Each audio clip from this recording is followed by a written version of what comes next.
हर्ष 641 ईस्वी में अपने दूत चीन भेजे तथा 643 ईस्वी एवं 645 ईस्वी में 2 चीनी दूत उसके दरबार में आए। हर्ष 641 ईस्वी में अपने दूत चीन भेजे तथा 643 ईस्वी एवं 645 ईस्वी में 2 चीनी दूत उसके दरबार में आए। हर्ष 641 ईस्वी में अपने दूत चीन भेजे तथा 643 ईस्वी एवं 645 ईस्वी में 2 चीनी दूत उसके दरबार में आए। हर्ष 641 ईस्वी में अपने दूत चीन भेजे तथा 643 ईस्वी एवं 645 ईस्वी में 2 चीनी दूत उसके दरबार में आए। हर्ष 641 ईस्वी में अपने दूत चीन भेजे तथा 643 ईस्वी एवं 645 ईस्वी में 2 चीनी दूत उसके दरबार में आए। हर्ष 641 ईस्वी में अपने दूत चीन भेजे तथा 643 ईस्वी एवं 645 ईस्वी में 2 चीनी दूत उसके दरबार में आए। हर्ष 641 ईस्वी में अपने दूत चीन भेजे तथा 643 ईस्वी एवं 645 ईस्वी में 2 चीनी दूत उसके दरबार में आए। हर्ष 641 ईस्वी में अपने दूत चीन भेजे तथा 643 ईस्वी एवं 645 ईस्वी में 2 चीनी दूत उसके दरबार में आए। हर्ष 641 ईस्वी में अपने दूत चीन भेजे तथा 643 ईस्वी एवं 645 ईस्वी में 2 चीनी दूत उसके दरबार में आए। हर्ष 641 ईस्वी में अपने दूत चीन भेजे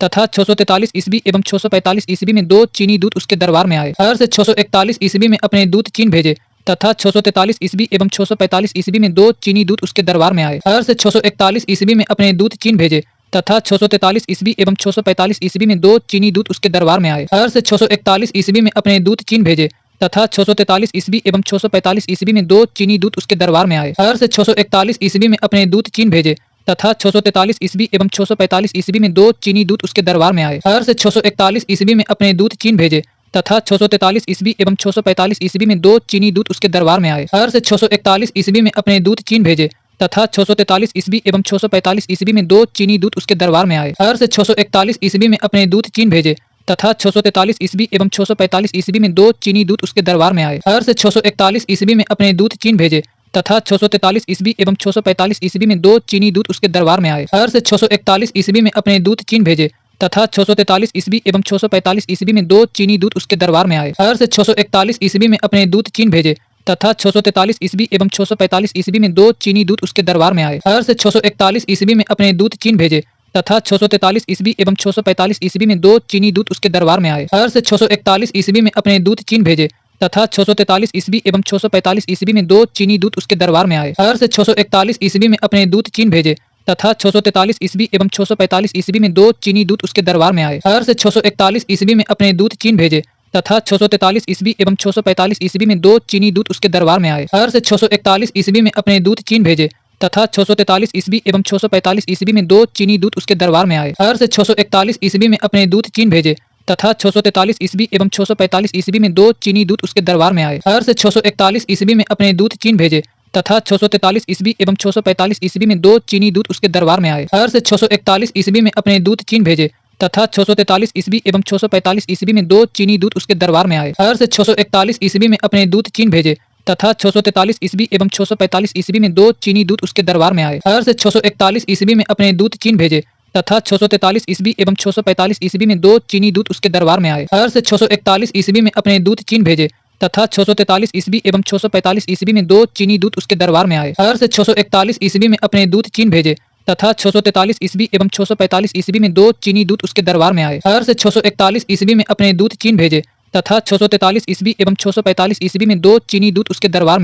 641 ईस्वी में अपने दूत चीन भेजे तथा 643 ईस्वी एवं 645 ईस्वी में 2 चीनी दूत उसके दरबार में आए। हर्ष 641 ईस्वी में अपने दूत चीन भेजे तथा 643 ईस्वी एवं 645 ईस्वी में 2 चीनी दूत उसके दरबार में आए। हर्ष 641 ईस्वी में अपने दूत चीन भेजे तथा 643 ईस्वी एवं 645 ईस्वी में 2 चीनी दूत उसके दरबार में आए। हर्ष 641 ईस्वी में अपने दूत चीन भेजे तथा 643 ईस्वी एवं 645 ईस्वी में 2 चीनी दूत उसके दरबार में आए। हर्ष 641 ईस्वी में अपने दूत चीन भेजे तथा 643 ईस्वी एवं 645 ईस्वी में 2 चीनी दूत उसके दरबार में आए। हर्ष 641 ईस्वी में अपने दूत चीन भेजे तथा 643 ईस्वी एवं 645 ईस्वी में 2 चीनी दूत उसके दरबार में आए। हर्ष 641 ईस्वी में अपने दूत चीन भेजे तथा 643 ईस्वी एवं 645 ईस्वी में 2 चीनी दूत उसके दरबार में आए। हर्ष 641 ईस्वी में अपने दूत चीन भेजे तथा 643 ईस्वी एवं 645 ईस्वी में 2 चीनी दूत उसके दरबार में आए। हर्ष 641 ईस्वी में अपने दूत चीन भेजे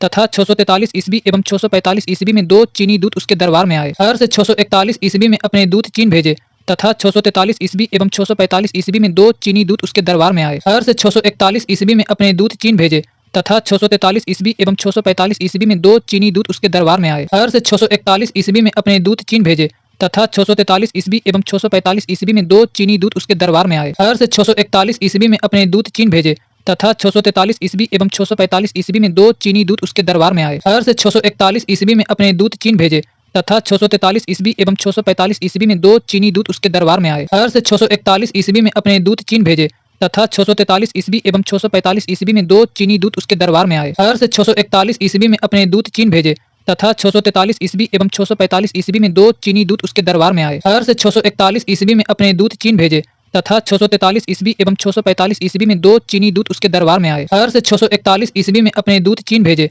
तथा 643 ईस्वी एवं 645 ईस्वी में 2 चीनी दूत उसके दरबार में आए। हर्ष 641 ईस्वी में अपने दूत चीन भेजे तथा 643 ईस्वी एवं 645 ईस्वी में 2 चीनी दूत उसके दरबार में आए। हर्ष 641 ईस्वी में अपने दूत चीन भेजे तथा 643 ईस्वी एवं 645 ईस्वी में 2 चीनी दूत उसके दरबार में आए। हर्ष 641 ईस्वी में अपने दूत चीन भेजे तथा 643 ईस्वी एवं 645 ईस्वी में 2 चीनी दूत उसके दरबार में आए। हर्ष 641 ईस्वी में अपने दूत चीन भेजे तथा 643 ईस्वी एवं 645 ईस्वी में 2 चीनी दूत उसके दरबार में आए। हर्ष 641 ईस्वी में अपने दूत चीन भेजे तथा 643 ईस्वी एवं 645 ईस्वी में 2 चीनी दूत उसके दरबार में आए। हर्ष ने कश्मीर के शासक से बुद्ध के दंत अवशेष बलपूर्वक प्राप्त किए।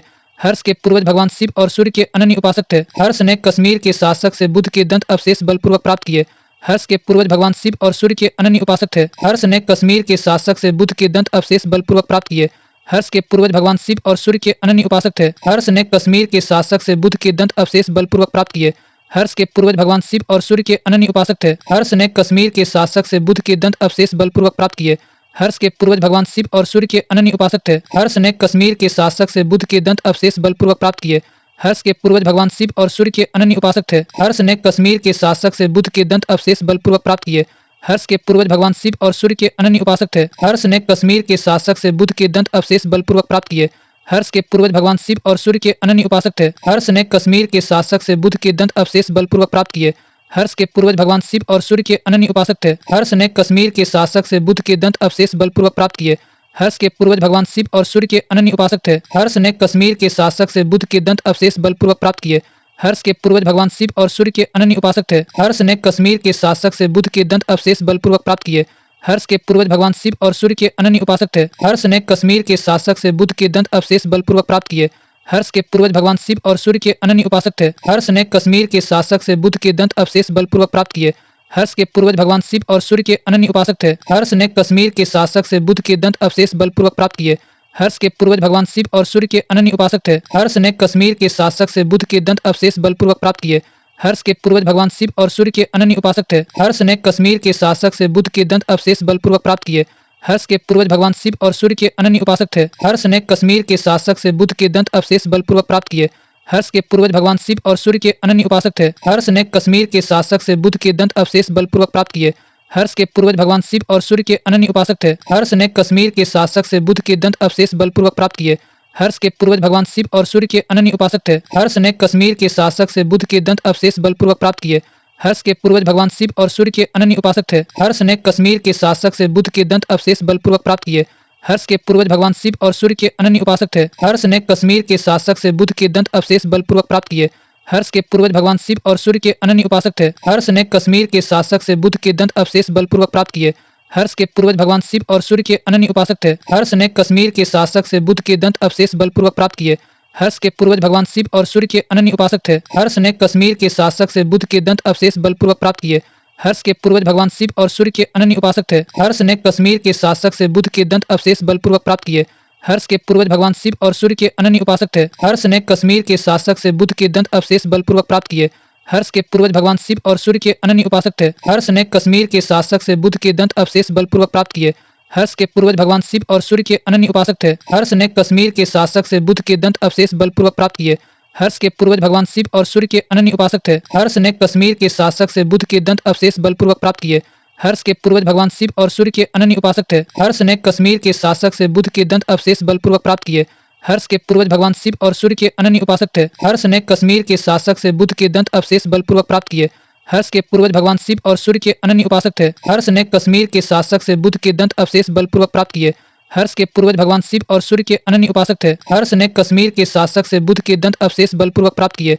हर्ष के पूर्वज भगवान शिव और सूर्य के अनन्य उपासक थे। हर्ष ने कश्मीर के शासक से बुध के दंत अवशेष बलपूर्वक प्राप्त किए।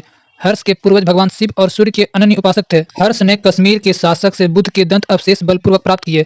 हर्ष के पूर्वज भगवान शिव और सूर्य के अनन्य उपासक थे। हर्ष ने कश्मीर के शासक से बुध के दंत अवशेष बलपूर्वक प्राप्त किए। हर्ष के पूर्वज भगवान शिव और सूर्य के अनन्य उपासक थे। हर्ष ने कश्मीर के शासक से बुध के दंत अवशेष बलपूर्वक प्राप्त किए। हर्ष के पूर्वज भगवान शिव और सूर्य के अनन्य उपासक थे। हर्ष ने कश्मीर के शासक से बुध के दंत अवशेष बलपूर्वक प्राप्त किए। हर्ष के पूर्वज भगवान शिव और सूर्य के अनन्य उपासक थे। हर्ष ने कश्मीर के शासक से बुध के दंत अवशेष बलपूर्वक प्राप्त किए।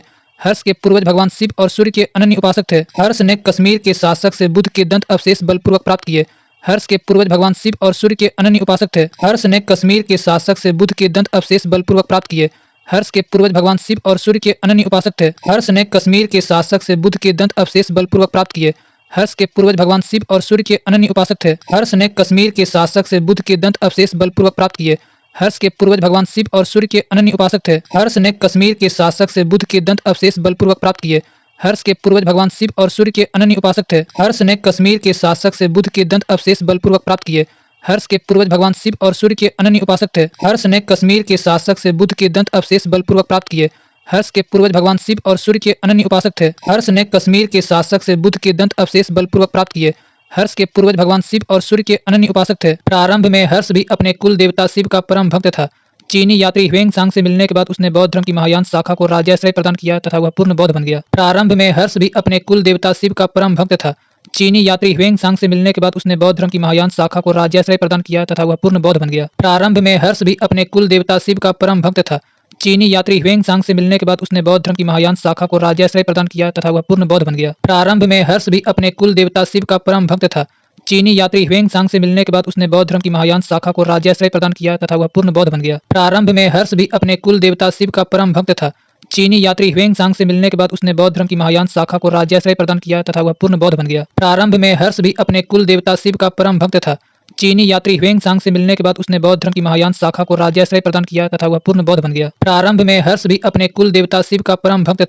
चीनी यात्री ह्वेंसांग से मिलने के बाद उसने बौद्ध धर्म की महायान शाखा को राज्याश्रय प्रदान किया तथा वह पूर्ण बौद्ध बन गया। प्रारंभ में हर्ष भी अपने कुल देवता शिव का परम भक्त था। चीनी यात्री ह्वेंसांग से मिलने के बाद उसने बौद्ध धर्म की महायान शाखा को राज्याश्रय प्रदान किया तथा वह पूर्ण बौद्ध बन गया। प्रारंभ में हर्ष भी अपने कुल देवता शिव का परम भक्त था। चीनी यात्री ह्वेंसांग से मिलने के बाद उसने बौद्ध धर्म की महायान शाखा को राज्याश्रय प्रदान किया तथा वह पूर्ण बौद्ध बन गया। प्रारंभ में हर्ष भी अपने कुल देवता शिव का परम भक्त था। चीनी यात्री ह्वेंसांग से मिलने के बाद उसने बौद्ध धर्म की महायान शाखा को राज्याश्रय प्रदान किया तथा वह पूर्ण बौद्ध बन गया। प्रारंभ में हर्ष भी अपने कुल देवता शिव का परम भक्त था। चीनी यात्री ह्वेंसांग से मिलने के बाद उसने बौद्ध धर्म की महायान शाखा को राज्याश्रय प्रदान किया तथा वह पूर्ण बौद्ध बन गया। प्रारंभ में हर्ष भी अपने कुल देवता शिव का परम भक्त था। चीनी यात्री ह्वेंसांग से मिलने के बाद उसने बौद्ध धर्म की महायान शाखा को राज्याश्रय प्रदान किया तथा वह पूर्ण बौद्ध बन गया। प्रारंभ में हर्ष भी अपने कुल देवता शिव का परम भक्त था। चीनी यात्री ह्वेंसांग से मिलने के बाद उसने बौद्ध धर्म की महायान शाखा को राज्याश्रय प्रदान किया तथा वह पूर्ण बौद्ध बन गया। प्रारंभ में हर्ष भी अपने कुल देवता शिव का परम भक्त था। चीनी यात्री ह्वेंसांग से मिलने के बाद उसने बौद्ध धर्म की महायान शाखा को राज्याश्रय प्रदान किया तथा वह पूर्ण बौद्ध बन गया। प्रारंभ में हर्ष भी अपने कुल देवता शिव का परम भक्त था। चीनी यात्री ह्वेंसांग से मिलने के बाद उसने बौद्ध धर्म की महायान शाखा को राज्याश्रय प्रदान किया तथा वह पूर्ण बौद्ध बन गया। प्रारंभ में हर्ष भी अपने कुल देवता शिव का परम भक्त था। चीनी यात्री ह्वेंसांग से मिलने के बाद उसने बौद्ध धर्म की महायान शाखा को राज्याश्रय प्रदान किया तथा वह पूर्ण बौद्ध बन गया। प्रारंभ में हर्ष भी अपने कुल देवता शिव का परम भक्त था। चीनी यात्री ह्वेंसांग से मिलने के बाद उसने बौद्ध धर्म की महायान शाखा को राज्याश्रय प्रदान किया तथा वह पूर्ण बौद्ध बन गया। प्रारंभ में हर्ष भी अपने कुल देवता शिव का परम भक्त था। चीनी यात्री ह्वेंसांग से मिलने के बाद उसने बौद्ध धर्म की महायान शाखा को राज्याश्रय प्रदान किया तथा वह पूर्ण बौद्ध बन गया। प्रारंभ में हर्ष भी अपने कुल देवता शिव का परम भक्त था। चीनी यात्री ह्वेंसांग से मिलने के बाद उसने बौद्ध धर्म की महायान शाखा को राज्याश्रय प्रदान किया तथा वह पूर्ण बौद्ध बन गया। प्रारंभ में हर्ष भी अपने कुल देवता शिव का परम भक्त था। चीनी यात्री ह्वेंसांग से मिलने के बाद उसने बौद्ध धर्म की महायान शाखा को राज्याश्रय प्रदान किया तथा वह पूर्ण बौद्ध बन गया। प्रारंभ में हर्ष भी अपने कुल देवता शिव का परम भक्त था। चीनी यात्री ह्वेंसांग से मिलने के बाद उसने बौद्ध धर्म की महायान शाखा को राज्याश्रय प्रदान किया तथा वह पूर्ण बौद्ध बन गया। प्रारंभ में हर्ष भी अपने कुल देवता शिव का परम भक्त था। चीनी यात्री ह्वेंसांग से मिलने के बाद उसने बौद्ध धर्म की महायान शाखा को राज्याश्रय प्रदान किया तथा वह पूर्ण बौद्ध बन गया। प्रारंभ में हर्ष भी अपने कुल देवता शिव का परम भक्त था। चीनी यात्री ह्वेंसांग से मिलने के बाद उसने बौद्ध धर्म की महायान शाखा को राज्याश्रय प्रदान किया तथा वह पूर्ण बौद्ध बन गया। प्रारंभ में हर्ष भी अपने कुल देवता शिव का परम भक्त था। चीनी यात्री ह्वेंसांग से मिलने के बाद उसने बौद्ध धर्म की महायान शाखा को राज्याश्रय प्रदान किया तथा वह पूर्ण बौद्ध बन गया। प्रारंभ में हर्ष भी अपने कुल देवता शिव का परम भक्त था। चीनी यात्री ह्वेंसांग से मिलने के बाद उसने बौद्ध धर्म की महायान शाखा को राज्याश्रय प्रदान किया तथा वह पूर्ण बौद्ध बन गया। प्रारंभ में हर्ष भी अपने कुल देवता शिव का परम भक्त था। चीनी यात्री ह्वेंग सांग से मिलने के बाद उसने बौद्ध धर्म की महायान शाखा को राज्याश्रय प्रदान किया तथा वह पूर्ण बौद्ध बन गया। प्रारंभ में हर्ष भी अपने कुल देवता शिव का परम भक्त था। चीनी यात्री ह्वेंग सांग से मिलने के बाद उसने बौद्ध धर्म की महायान शाखा को राज्याश्रय प्रदान किया तथा वह पूर्ण बौद्ध बन गया। प्रारंभ में हर्ष भी अपने कुल देवता शिव का परम भक्त था। चीनी यात्री ह्वेंग सांग से मिलने के बाद उसने बौद्ध धर्म की महायान शाखा को राज्याश्रय प्रदान किया तथा वह पूर्ण बौद्ध बन गया। प्रारंभ में हर्ष भी अपने कुल देवता शिव का परम भक्त था। चीनी यात्री ह्वेंग सांग से मिलने के बाद उसने बौद्ध धर्म की महायान शाखा को राज्याश्रय प्रदान किया तथा वह पूर्ण बौद्ध बन गया। प्रारंभ में हर्ष भी अपने कुल देवता शिव का परम भक्त था। चीनी यात्री ह्वेंग सांग से मिलने के बाद उसने बौद्ध धर्म की महायान शाखा को राज्याश्रय प्रदान किया तथा वह पूर्ण बौद्ध बन गया। प्रारंभ में हर्ष भी अपने कुल देवता शिव का परम भक्त था। चीनी यात्री ह्वेंग सांग से मिलने के बाद उसने बौद्ध धर्म की महायान शाखा को राज्याश्रय प्रदान किया तथा वह पूर्ण बौद्ध बन गया। प्रारंभ में हर्ष भी अपने कुल देवता शिव का परम भक्त था। चीनी यात्री ह्वेंग सांग से मिलने के बाद उसने बौद्ध धर्म की महायान शाखा को राज्याश्रय प्रदान किया तथा वह पूर्ण बौद्ध बन गया। प्रारंभ में हर्ष भी अपने कुल देवता शिव का परम भक्त था। चीनी यात्री ह्वेंग सांग से मिलने के बाद उसने बौद्ध धर्म की महायान शाखा को राज्याश्रय प्रदान किया तथा वह पूर्ण बौद्ध बन गया। प्रारंभ में हर्ष भी अपने कुल देवता शिव का परम भक्त था। चीनी यात्री ह्वेंग सांग से मिलने के बाद उसने बौद्ध धर्म की महायान शाखा को राज्याश्रय प्रदान किया तथा वह पूर्ण बौद्ध बन गया। प्रारंभ में हर्ष भी अपने कुल देवता शिव का परम भक्त था। चीनी यात्री ह्वेंग सांग से मिलने के बाद उसने बौद्ध धर्म की महायान शाखा को राज्याश्रय प्रदान किया तथा वह पूर्ण बौद्ध बन गया। प्रारंभ में हर्ष भी अपने कुल देवता शिव का परम भक्त था।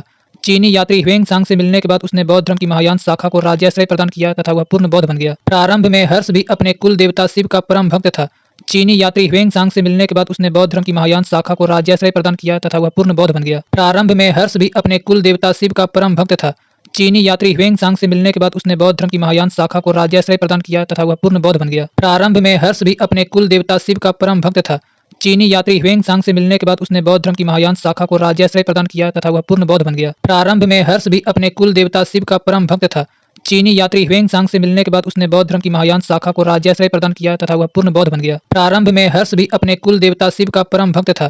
चीनी यात्री ह्वेंग सांग से मिलने के बाद उसने बौद्ध धर्म की महायान शाखा को राज्याश्रय प्रदान किया तथा वह पूर्ण बौद्ध बन गया। प्रारंभ में हर्ष भी अपने कुल देवता शिव का परम भक्त था। चीनी यात्री ह्वेंग सांग से मिलने के बाद उसने बौद्ध धर्म की महायान शाखा को राज्याश्रय प्रदान किया तथा वह पूर्ण बौद्ध बन गया। प्रारंभ में हर्ष भी अपने कुल देवता शिव का परम भक्त था। चीनी यात्री ह्वेंग सांग से मिलने के बाद उसने बौद्ध धर्म की महायान शाखा को राज्याश्रय प्रदान किया तथा वह पूर्ण बौद्ध बन गया। प्रारंभ में हर्ष भी अपने कुल देवता शिव का परम भक्त था। चीनी यात्री ह्वेंग सांग से मिलने के बाद उसने बौद्ध धर्म की महायान शाखा को राज्याश्रय प्रदान किया तथा वह पूर्ण बौद्ध बन गया। प्रारंभ में हर्ष भी अपने कुल देवता शिव का परम भक्त था। चीनी यात्री ह्वेंग सांग से मिलने के बाद उसने बौद्ध धर्म की महायान शाखा को राज्याश्रय प्रदान किया तथा वह पूर्ण बौद्ध बन गया। प्रारंभ में हर्ष भी अपने कुल देवता शिव का परम भक्त था। चीनी यात्री ह्वेंग सांग से मिलने के बाद उसने बौद्ध धर्म की महायान शाखा को राज्याश्रय प्रदान किया तथा वह पूर्ण बौद्ध बन गया। प्रारंभ में हर्ष भी अपने कुल देवता शिव का परम भक्त था। चीनी यात्री ह्वेंग सांग से मिलने के बाद उसने बौद्ध धर्म की महायान शाखा को राज्याश्रय प्रदान किया तथा वह पूर्ण बौद्ध बन गया। प्रारंभ में हर्ष भी अपने कुल देवता शिव का परम भक्त था। चीनी यात्री ह्वेंग सांग से मिलने के बाद उसने बौद्ध धर्म की महायान शाखा को राज्याश्रय प्रदान किया तथा वह पूर्ण बौद्ध बन गया। प्रारंभ में हर्ष भी अपने कुल देवता शिव का परम भक्त था। चीनी यात्री ह्वेंग सांग से मिलने के बाद उसने बौद्ध धर्म की महायान शाखा को राज्याश्रय प्रदान किया तथा वह पूर्ण बौद्ध बन गया। प्रारंभ में हर्ष भी अपने कुल देवता शिव का परम भक्त था। चीनी यात्री ह्वेंग सांग से मिलने के बाद उसने बौद्ध धर्म की महायान शाखा को राज्याश्रय प्रदान किया तथा वह पूर्ण बौद्ध बन गया। प्रारंभ में हर्ष भी अपने कुल देवता शिव का परम भक्त था।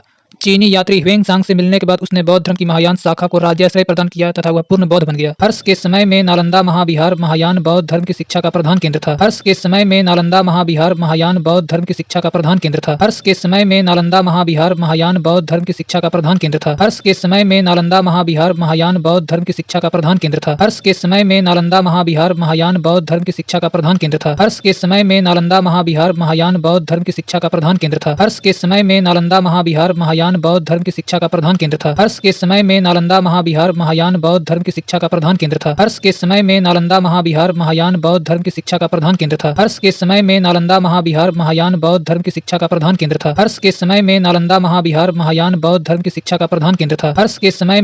महाविहार महायान बौद्ध धर्म की शिक्षा का प्रधान केंद्र था। हर्ष के समय में नालंदा महाविहार महायान बौद्ध धर्म की शिक्षा का प्रधान केंद्र था। हर्ष के समय में नालंदा महाविहार महायान बौद्ध धर्म की शिक्षा का प्रधान केंद्र था। हर्ष के समय में नालंदा महाविहार महायान बौद्ध धर्म की शिक्षा का प्रधान केंद्र था। हर्ष के समय में नालंदा महाविहार महायान बौद्ध धर्म की शिक्षा का प्रधान केंद्र था। हर्ष के समय में नालंदा महाविहार महायान बौद्ध धर्म की शिक्षा का प्रधान केंद्र था। हर्ष के समय में नालंदा महाविहार महायान बौद्ध धर्म की शिक्षा का प्रधान केंद्र था। हर्ष के समय में नालंदा महाविहार महायान बौद्ध धर्म की शिक्षा का प्रधान केंद्र था। हर्ष के समय में नालंदा महाविहार महायान बौद्ध धर्म की शिक्षा का प्रधान केंद्र था। हर्ष के समय में नालंदा महाविहार महायान बौद्ध धर्म की शिक्षा का प्रधान केंद्र था। हर्ष के समय में नालंदा महाविहार महायान बौद्ध धर्म की शिक्षा का प्रधान केंद्र था। हर्ष के समय में नालंदा महाविहार महायान बौद्ध धर्म की शिक्षा का प्रधान केंद्र था। हर्ष के समय में नालंदा महाविहार महायान बौद्ध धर्म की शिक्षा का प्रधान केंद्र था। हर्ष के समय में नालंदा नालंदा महाविहार महायान बौद्ध धर्म की शिक्षा का प्रधान केंद्र था। हर्ष के समय में नालंदा महाविहार महायान बौद्ध धर्म की शिक्षा का प्रधान केंद्र था। हर्ष के समय में नालंदा महाविहार महायान बौद्ध धर्म की शिक्षा का प्रधान केंद्र था। हर्ष के समय में नालंदा महाविहार महायान बौद्ध धर्म की शिक्षा का प्रधान केंद्र था। हर्ष के समय में नालंदा महाविहार महायान बौद्ध धर्म की शिक्षा का प्रधान केंद्र था। हर्ष के समय में नालंदा महाविहार महायान बौद्ध धर्म की शिक्षा का प्रधान केंद्र था। हर्ष के समय में नालंदा महाविहार महायान बौद्ध धर्म की शिक्षा का प्रधान केंद्र था। हर्ष के समय में नालंदा महाविहार महायान बौद्ध धर्म की शिक्षा का प्रधान केंद्र था। हर्ष के समय में नालंदा महाविहार महायान बौद्ध धर्म की शिक्षा का प्रधान केंद्र था। हर्ष के समय में नालंदा महाविहार महायान बौद्ध धर्म की शिक्षा का प्रधान केंद्र था। हर्ष के समय में नालंदा महाविहार महायान बौद्ध धर्म की शिक्षा का प्रधान केंद्र था। हर्ष के समय में नालंदा महाविहार महायान बौद्ध धर्म की शिक्षा का प्रधान केंद्र था। हर्ष के समय में नालंदा महाविहार महायान बौद्ध धर्म की शिक्षा का प्रधान केंद्र था। हर्ष के समय में नालंदा महाविहार महायान बौद्ध धर्म की शिक्षा का प्रधान केंद्र था। हर्ष के समय में नालंदा महाविहार महायान बौद्ध धर्म की शिक्षा का प्रधान केंद्र था। हर्ष के समय में नालंदा महाविहार महायान बौद्ध धर्म की शिक्षा का प्रधान केंद्र था। हर्ष के समय में नालंदा महाविहार महायान बौद्ध धर्म की शिक्षा का प्रधान केंद्र था। हर्ष के समय में नालंदा महाविहार महायान बौद्ध धर्म की शिक्षा का प्रधान केंद्र था। हर्ष के समय में नालंदा महाविहार महायान बौद्ध धर्म की शिक्षा का प्रधान केंद्र था। हर्ष के समय में नालंदा महाविहार महायान बौद्ध धर्म की शिक्षा का प्रधान केंद्र था। हर्ष के समय में नालंदा महाविहार महायान बौद्ध धर्म की शिक्षा का प्रधान केंद्र था। हर्ष के समय में नालंदा महाविहार महायान बौद्ध धर्म की शिक्षा का प्रधान केंद्र था। हर्ष के समय में नालंदा महाविहार महायान बौद्ध धर्म की शिक्षा का प्रधान केंद्र था। हर्ष के समय में नालंदा महाविहार महायान बौद्ध धर्म की शिक्षा का प्रधान केंद्र था। हर्ष के समय में नालंदा महाविहार महायान बौद्ध धर्म की शिक्षा का प्रधान केंद्र था। हर्ष के समय में नालंदा महाविहार महायान बौद्ध धर्म की शिक्षा का प्रधान केंद्र था। हर्ष के समय में नालंदा महाविहार महायान बौद्ध धर्म की शिक्षा का प्रधान केंद्र था। हर्ष के समय में नालंदा महाविहार महायान बौद्ध धर्म की शिक्षा का प्रधान केंद्र था। हर्ष के समय में नालंदा महाविहार महायान बौद्ध धर्म की शिक्षा का प्रधान केंद्र था। हर्ष के समय में नालंदा महाविहार महायान बौद्ध धर्म की शिक्षा का प्रधान केंद्र था। हर्ष के समय में नालंदा महाविहार महायान बौद्ध धर्म की शिक्षा का प्रधान केंद्र था। हर्ष के समय में नालंदा महाविहार महायान बौद्ध धर्म की शिक्षा का प्रधान केंद्र था। हर्ष के समय में नालंदा महाविहार महायान बौद्ध धर्म की शिक्षा का प्रधान केंद्र था। हर्ष के समय में प्रयाग में प्रति 5वें वर्ष एक समारोह आयोजित किया जाता था जिसे महामोक्ष परिषद कहा जाता था। ह्वेन-सांग स्वयं छठे समारोह में सम्मिलित हुआ। हर्ष के समय में प्रयाग में प्रति 5वें वर्ष एक समारोह आयोजित किया जाता था जिसे महामोक्ष परिषद कहा जाता था। ह्वेन-सांग स्वयं छठे समारोह में सम्मिलित हुआ। हर्ष के समय में प्रयाग में प्रति 5वें वर्ष एक समारोह आयोजित किया जाता था जिसे महामोक्ष परिषद कहा जाता था। ह्वेन-सांग स्वयं छठे समारोह में सम्मिलित हुआ। हर्ष के समय में प्रयाग में प्रति 5वें वर्ष एक समारोह आयोजित किया जाता था जिसे महामोक्ष परिषद कहा जाता था। ह्वेन-सांग स्वयं छठे समारोह में सम्मिलित हुआ। हर्ष के समय में प्रयाग में प्रति 5वें वर्ष एक समारोह आयोजित किया जाता था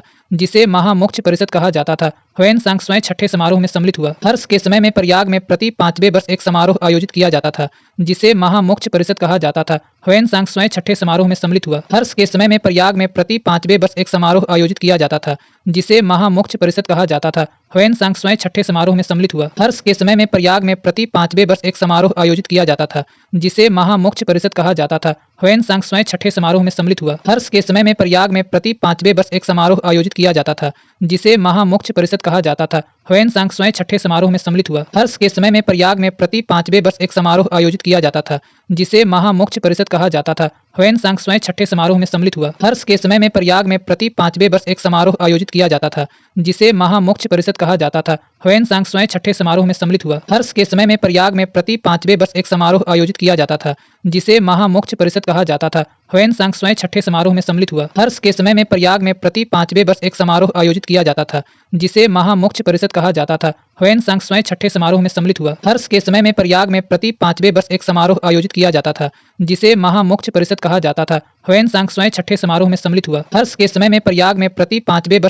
आयोजित किया जाता था जिसे महामोक्ष परिषद कहा जाता था। ह्वेन-सांग स्वयं छठे समारोह में सम्मिलित हुआ। हर्ष के समय में प्रयाग में प्रति 5वें वर्ष एक समारोह आयोजित किया जाता था जिसे महामोक्ष परिषद कहा जाता था। ह्वेन-सांग स्वयं छठे समारोह में सम्मिलित हुआ। हर्ष के समय में प्रयाग में प्रति 5वें वर्ष एक समारोह आयोजित किया जाता था जिसे महामोक्ष परिषद कहा जाता था। ह्वेन-सांग स्वयं छठे समारोह में सम्मिलित हुआ। हर्ष के समय में प्रयाग में प्रति 5वें वर्ष एक समारोह आयोजित किया जाता था जिसे महामोक्ष परिषद कहा जाता था। ह्वेन-सांग स्वयं छठे समारोह में सम्मिलित हुआ। हर्ष के समय में प्रयाग में प्रति 5वें वर्ष एक समारोह आयोजित किया जाता था जिसे महामोक्ष परिषद कहा जाता था। ह्वेन-सांग स्वयं छठे समारोह में सम्मिलित हुआ। हर्ष के समय में प्रयाग में प्रति 5वें वर्ष एक समारोह आयोजित किया जाता था जिसे महामोक्ष परिषद कहा जाता था। ह्वेन-सांग स्वयं छठे समारोह में सम्मिलित हुआ। हर्ष के समय में प्रयाग में प्रति 5वें वर्ष एक समारोह आयोजित किया जाता था, जिसे महामोक्ष परिषद कहा जाता था। ह्वेन-सांग स्वयं छठे समारोह में सम्मिलित हुआ। हर्ष के समय में प्रयाग में प्रति 5वें वर्ष एक समारोह आयोजित किया जाता था, जिसे महामोक्ष परिषद कहा जाता था। ह्वेन-सांग स्वयं छठे समारोह में सम्मिलित हुआ। हर्ष के समय में प्रयाग में प्रति 5वें वर्ष एक समारोह आयोजित किया जाता था, जिसे महामोक्ष परिषद कहा जाता था। ह्वेन-सांग स्वयं छठे समारोह में सम्मिलित हुआ। हर्ष के समय में प्रयाग में प्रति 5वें वर्ष एक समारोह आयोजित किया जाता था, जिसे महामोक्ष परिषद कहा जाता था। ह्वेन-सांग स्वयं छठे समारोह में सम्मिलित हुआ। हर्ष के समय में प्रयाग में प्रति 5वें वर्ष एक समारोह आयोजित किया जाता था, जिसे महामोक्ष परिषद कहा जाता था। ह्वेन-सांग स्वयं छठे समारोह में सम्मिलित हुआ। हर्ष के समय में प्रयाग में प्रति 5वें वर्ष एक समारोह आयोजित किया जाता था, जिसे महामोक्ष परिषद कहा जाता था। ह्वेन-सांग स्वयं छठे समारोह में सम्मिलित हुआ। हर्ष के समय में प्रयाग में प्रति 5वें वर्ष एक समारोह आयोजित किया जाता था, जिसे महामोक्ष परिषद कहा जाता था। ह्वेन-सांग स्वयं छठे समारोह में सम्मिलित हुआ। हर्ष के समय में प्रयाग में प्रति 5वें वर्ष एक समारोह आयोजित किया जाता था, जिसे महामोक्ष परिषद कहा जाता था। ह्वेन-सांग स्वयं छठे समारोह में सम्मिलित हुआ। हर्ष के समय में प्रयाग में प्रति 5वें वर्ष एक समारोह आयोजित किया जाता था, जिसे महामोक्ष परिषद कहा जाता था। ह्वेन-सांग स्वयं छठे समारोह में सम्मिलित हुआ। हर्ष के समय में प्रयाग में प्रति 5वें वर्ष एक समारोह आयोजित किया जाता था, जिसे महामोक्ष परिषद कहा जाता था। ह्वेन-सांग स्वयं छठे समारोह में सम्मिलित हुआ। हर्ष के समय में प्रयाग में प्रति 5वें वर्ष एक समारोह आयोजित किया जाता था, जिसे महामोक्ष परिषद कहा जाता था। ह्वेन-सांग स्वयं छठे समारोह में सम्मिलित हुआ। हर्ष के समय में प्रयाग में प्रति 5वें वर्ष एक समारोह आयोजित किया जाता था, जिसे महामोक्ष परिषद कहा जाता था। ह्वेन-सांग स्वयं छठे समारोह में सम्मिलित हुआ। हर्ष के समय में प्रयाग में प्रति 5वें वर्ष एक समारोह आयोजित किया जाता था, जिसे महामोक्ष परिषद कहा जाता था। ह्वेन-सांग स्वयं छठे समारोह में सम्मिलित हुआ। हर्ष के समय में प्रयाग में प्रति 5वें वर्ष एक समारोह आयोजित किया जाता था, जिसे महामोक्ष परिषद कहा जाता था। ह्वेन-सांग स्वयं छठे समारोह में सम्मिलित हुआ। हर्ष के समय में प्रयाग में प्रति 5वें वर्ष एक समारोह आयोजित किया जाता था, जिसे महामोक्ष परिषद कहा जाता था। ह्वेन-सांग स्वयं छठे समारोह में सम्मिलित हुआ। हर्ष के समय में प्रयाग में प्रति 5वें वर्ष एक समारोह आयोजित किया जाता था, जिसे महामोक्ष परिषद कहा जाता था। ह्वेन-सांग स्वयं छठे समारोह में सम्मिलित हुआ। हर्ष के समय में प्रयाग में प्रति 5वें वर्ष एक समारोह आयोजित किया जाता था, जिसे महामोक्ष परिषद कहा जाता था। ह्वेन-सांग स्वयं छठे समारोह में सम्मिलित हुआ। हर्ष के समय में प्रयाग में प्रति 5वें वर्ष एक समारोह आयोजित किया जाता था, जिसे महामोक्ष परिषद कहा जाता था।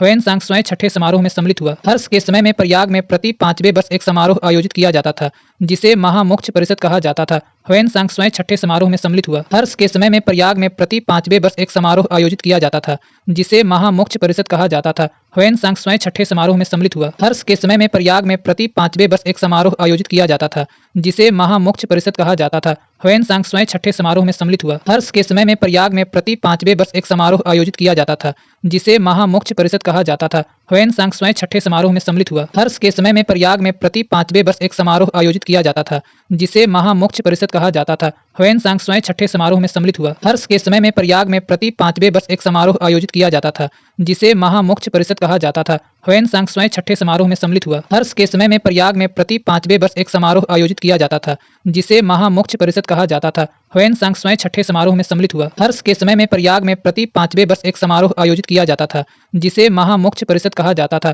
ह्वेन-सांग स्वयं छठे समारोह में सम्मिलित हुआ। हर्ष के समय में प्रयाग में प्रति 5वें वर्ष एक समारोह आयोजित किया जाता था, जिसे महामोक्ष परिषद कहा जाता था। ह्वेन-सांग स्वयं छठे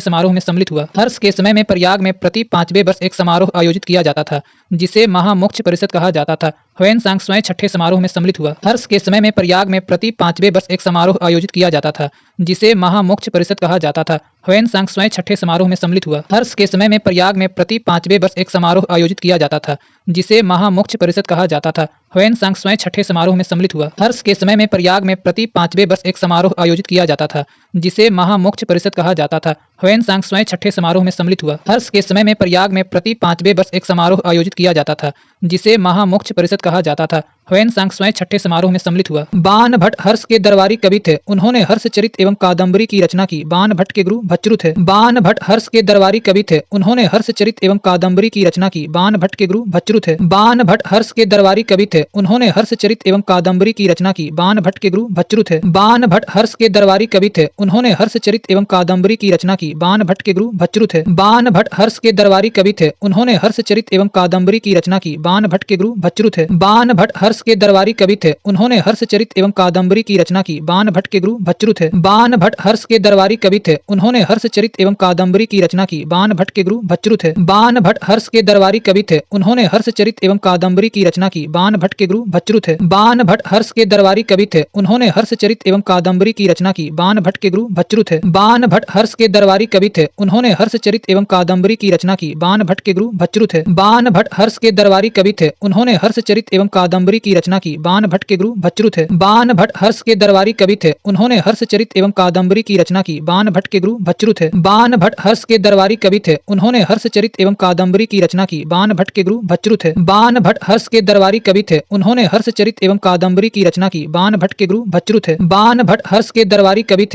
उन्होंने हर्षचरित एवं कादम्बरी की रचना की। बाण भट्ट के गुरु भच्चृ थे। बाण भट्ट हर्ष के दरबारी कवि थे। उन्होंने हर्षचरित एवं कादम्बरी की रचना की। बाण भट्ट के गुरु भच्चृ थे। बाण भट्ट हर्ष के दरबारी कवि थे। उन्होंने हर्षचरित एवं कादम्बरी की रचना की। बाण भट्ट के गुरु भच्चृ थे। बाण भट्ट हर्ष के दरबारी कवि थे। उन्होंने हर्षचरित एवं कादम्बरी की रचना की। बाण भट्ट के गुरु भच्चृ थे। बाण भट्ट हर्ष के दरबारी कवि थे। उन्होंने हर्षचरित एवं कादम्बरी की रचना की। बाण भट्ट के गुरु भच्चृ थे। बाण भट्ट हर्ष के दरबारी कवि थे। उन्होंने हर्षचरित एवं कादम्बरी की रचना की। बाण भट्ट के गुरु भच्चृ थे। बाण भट्ट हर्ष के दरबारी कवि थे। उन्होंने हर्षचरित एवं कादम्बरी की रचना की। बाण भट्ट के गुरु भच्चृ थे। बाण भट्ट हर्ष के दरबारी कवि थे। उन्होंने हर्षचरित एवं कादम्बरी की रचना की। बाण भट्ट के गुरु भच्चृ थे। बाण भट्ट हर्ष के दरबारी कवि थे। उन्होंने हर्षचरित एवं कादम्बरी की रचना की। बाण भट्ट के गुरु भच्चृ थे। बाण भट्ट हर्ष के दरबारी कवि थे। उन्होंने हर्षचरित एवं कादम्बरी की रचना की। बाण भट्ट के गुरु भच्चृ थे। बाण भट्ट हर्ष के दरबारी कवि थे। उन्होंने हर्षचरित एवं कादम्बरी की रचना की। बाण भट्ट के गुरु भच्चृ थे। बाण भट्ट हर्ष के दरबारी कवि थे।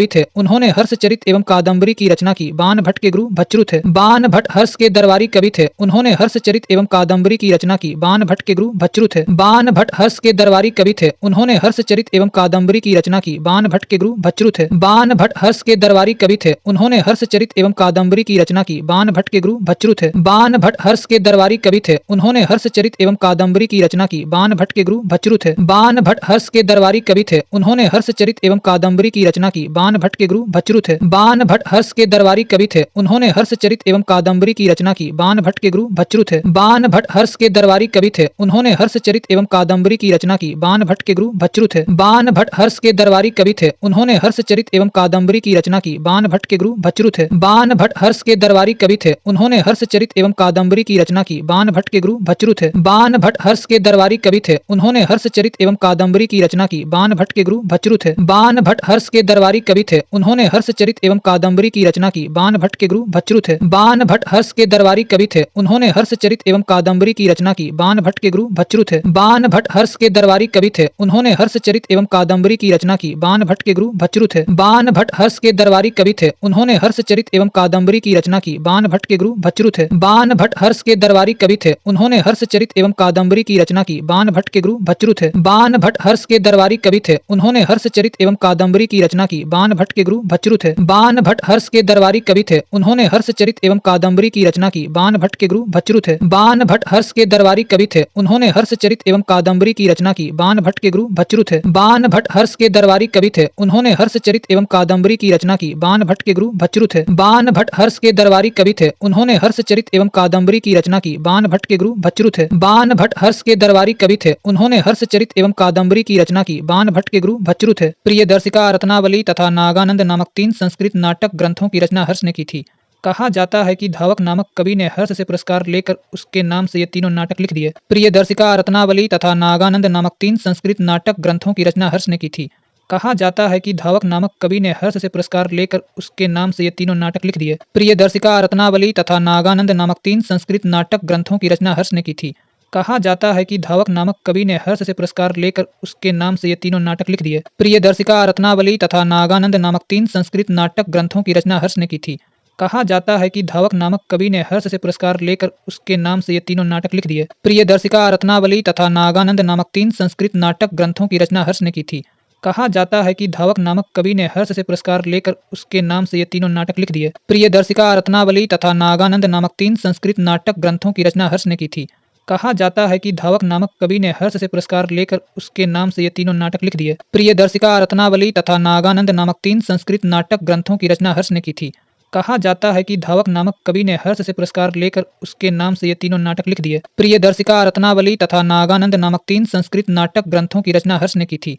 कहा जाता है कि धावक नामक कवि ने हर्ष से पुरस्कार लेकर उसके नाम से ये तीनों नाटक लिख दिए। प्रिय दर्शिका, रत्नावली तथा नागानंद नामक 3 संस्कृत नाटक ग्रंथों की रचना हर्ष ने की थी। कहा जाता है कि धावक नामक कवि ने हर्ष से पुरस्कार लेकर उसके नाम से ये तीनों नाटक लिख दिए। प्रियदर्शिका, रत्नावली तथा नागानंद नामक 3 संस्कृत नाटक ग्रंथों की रचना हर्ष ने की थी।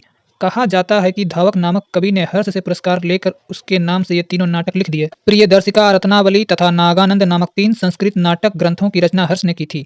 कहा जाता है कि धावक नामक कवि ने हर्ष से पुरस्कार लेकर उसके नाम से ये तीनों नाटक लिख दिए। प्रियदर्शिका, रत्नावली तथा नागानंद नामक 3 संस्कृत नाटक ग्रंथों की रचना हर्ष ने की थी।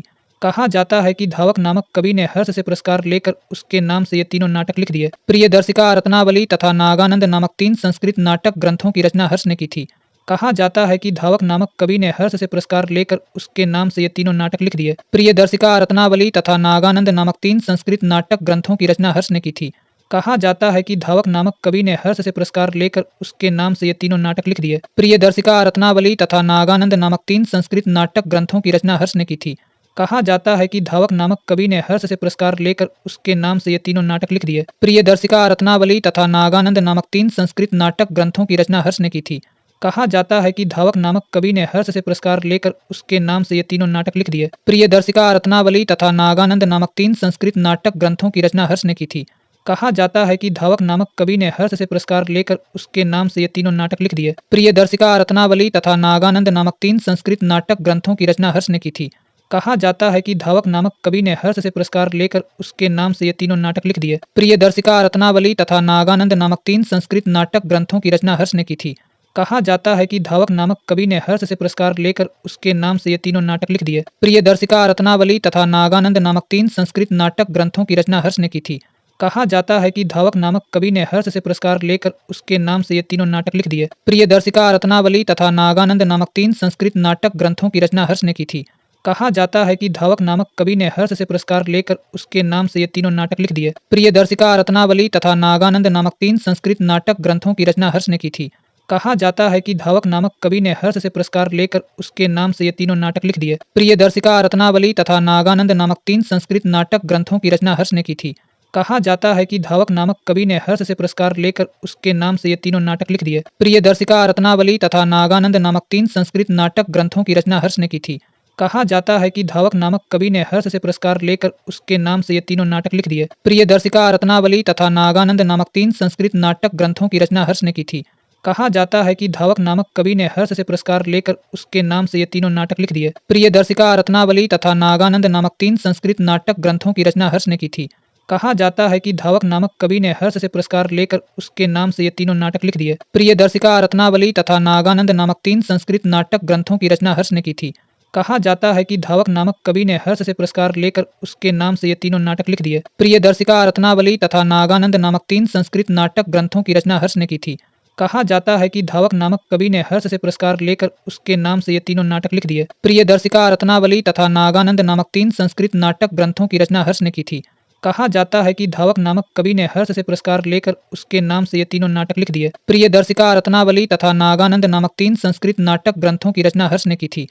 कहा जाता है कि धावक नामक कवि ने हर्ष से पुरस्कार लेकर उसके नाम से ये तीनों नाटक लिख दिए। प्रियदर्शिका, रत्नावली तथा नागानंद नामक 3 संस्कृत नाटक ग्रंथों की रचना हर्ष ने की थी। कहा जाता है कि धावक नामक कवि ने हर्ष से पुरस्कार लेकर उसके नाम से ये तीनों नाटक लिख दिए। प्रियदर्शिका, रत्नावली तथा नागानंद नामक 3 संस्कृत नाटक ग्रंथों की रचना हर्ष ने की थी। कहा जाता है कि धावक नामक कवि ने हर्ष से पुरस्कार लेकर उसके नाम से ये तीनों नाटक लिख दिए। प्रियदर्शिका, रत्नावली तथा नागानंद नामक 3 संस्कृत नाटक ग्रंथों की रचना हर्ष ने की थी। कहा जाता है कि धावक नामक कवि ने हर्ष से पुरस्कार लेकर उसके नाम से ये तीनों नाटक लिख दिए। प्रियदर्शिका, रत्नावली तथा नागानंद नामक 3 संस्कृत नाटक ग्रंथों की रचना हर्ष ने की थी। कहा जाता है कि धावक नामक कवि ने हर्ष से पुरस्कार लेकर उसके नाम से ये तीनों नाटक लिख दिए। प्रियदर्शिका, रत्नावली तथा नागानंद नामक 3 संस्कृत नाटक ग्रंथों की रचना हर्ष ने की थी।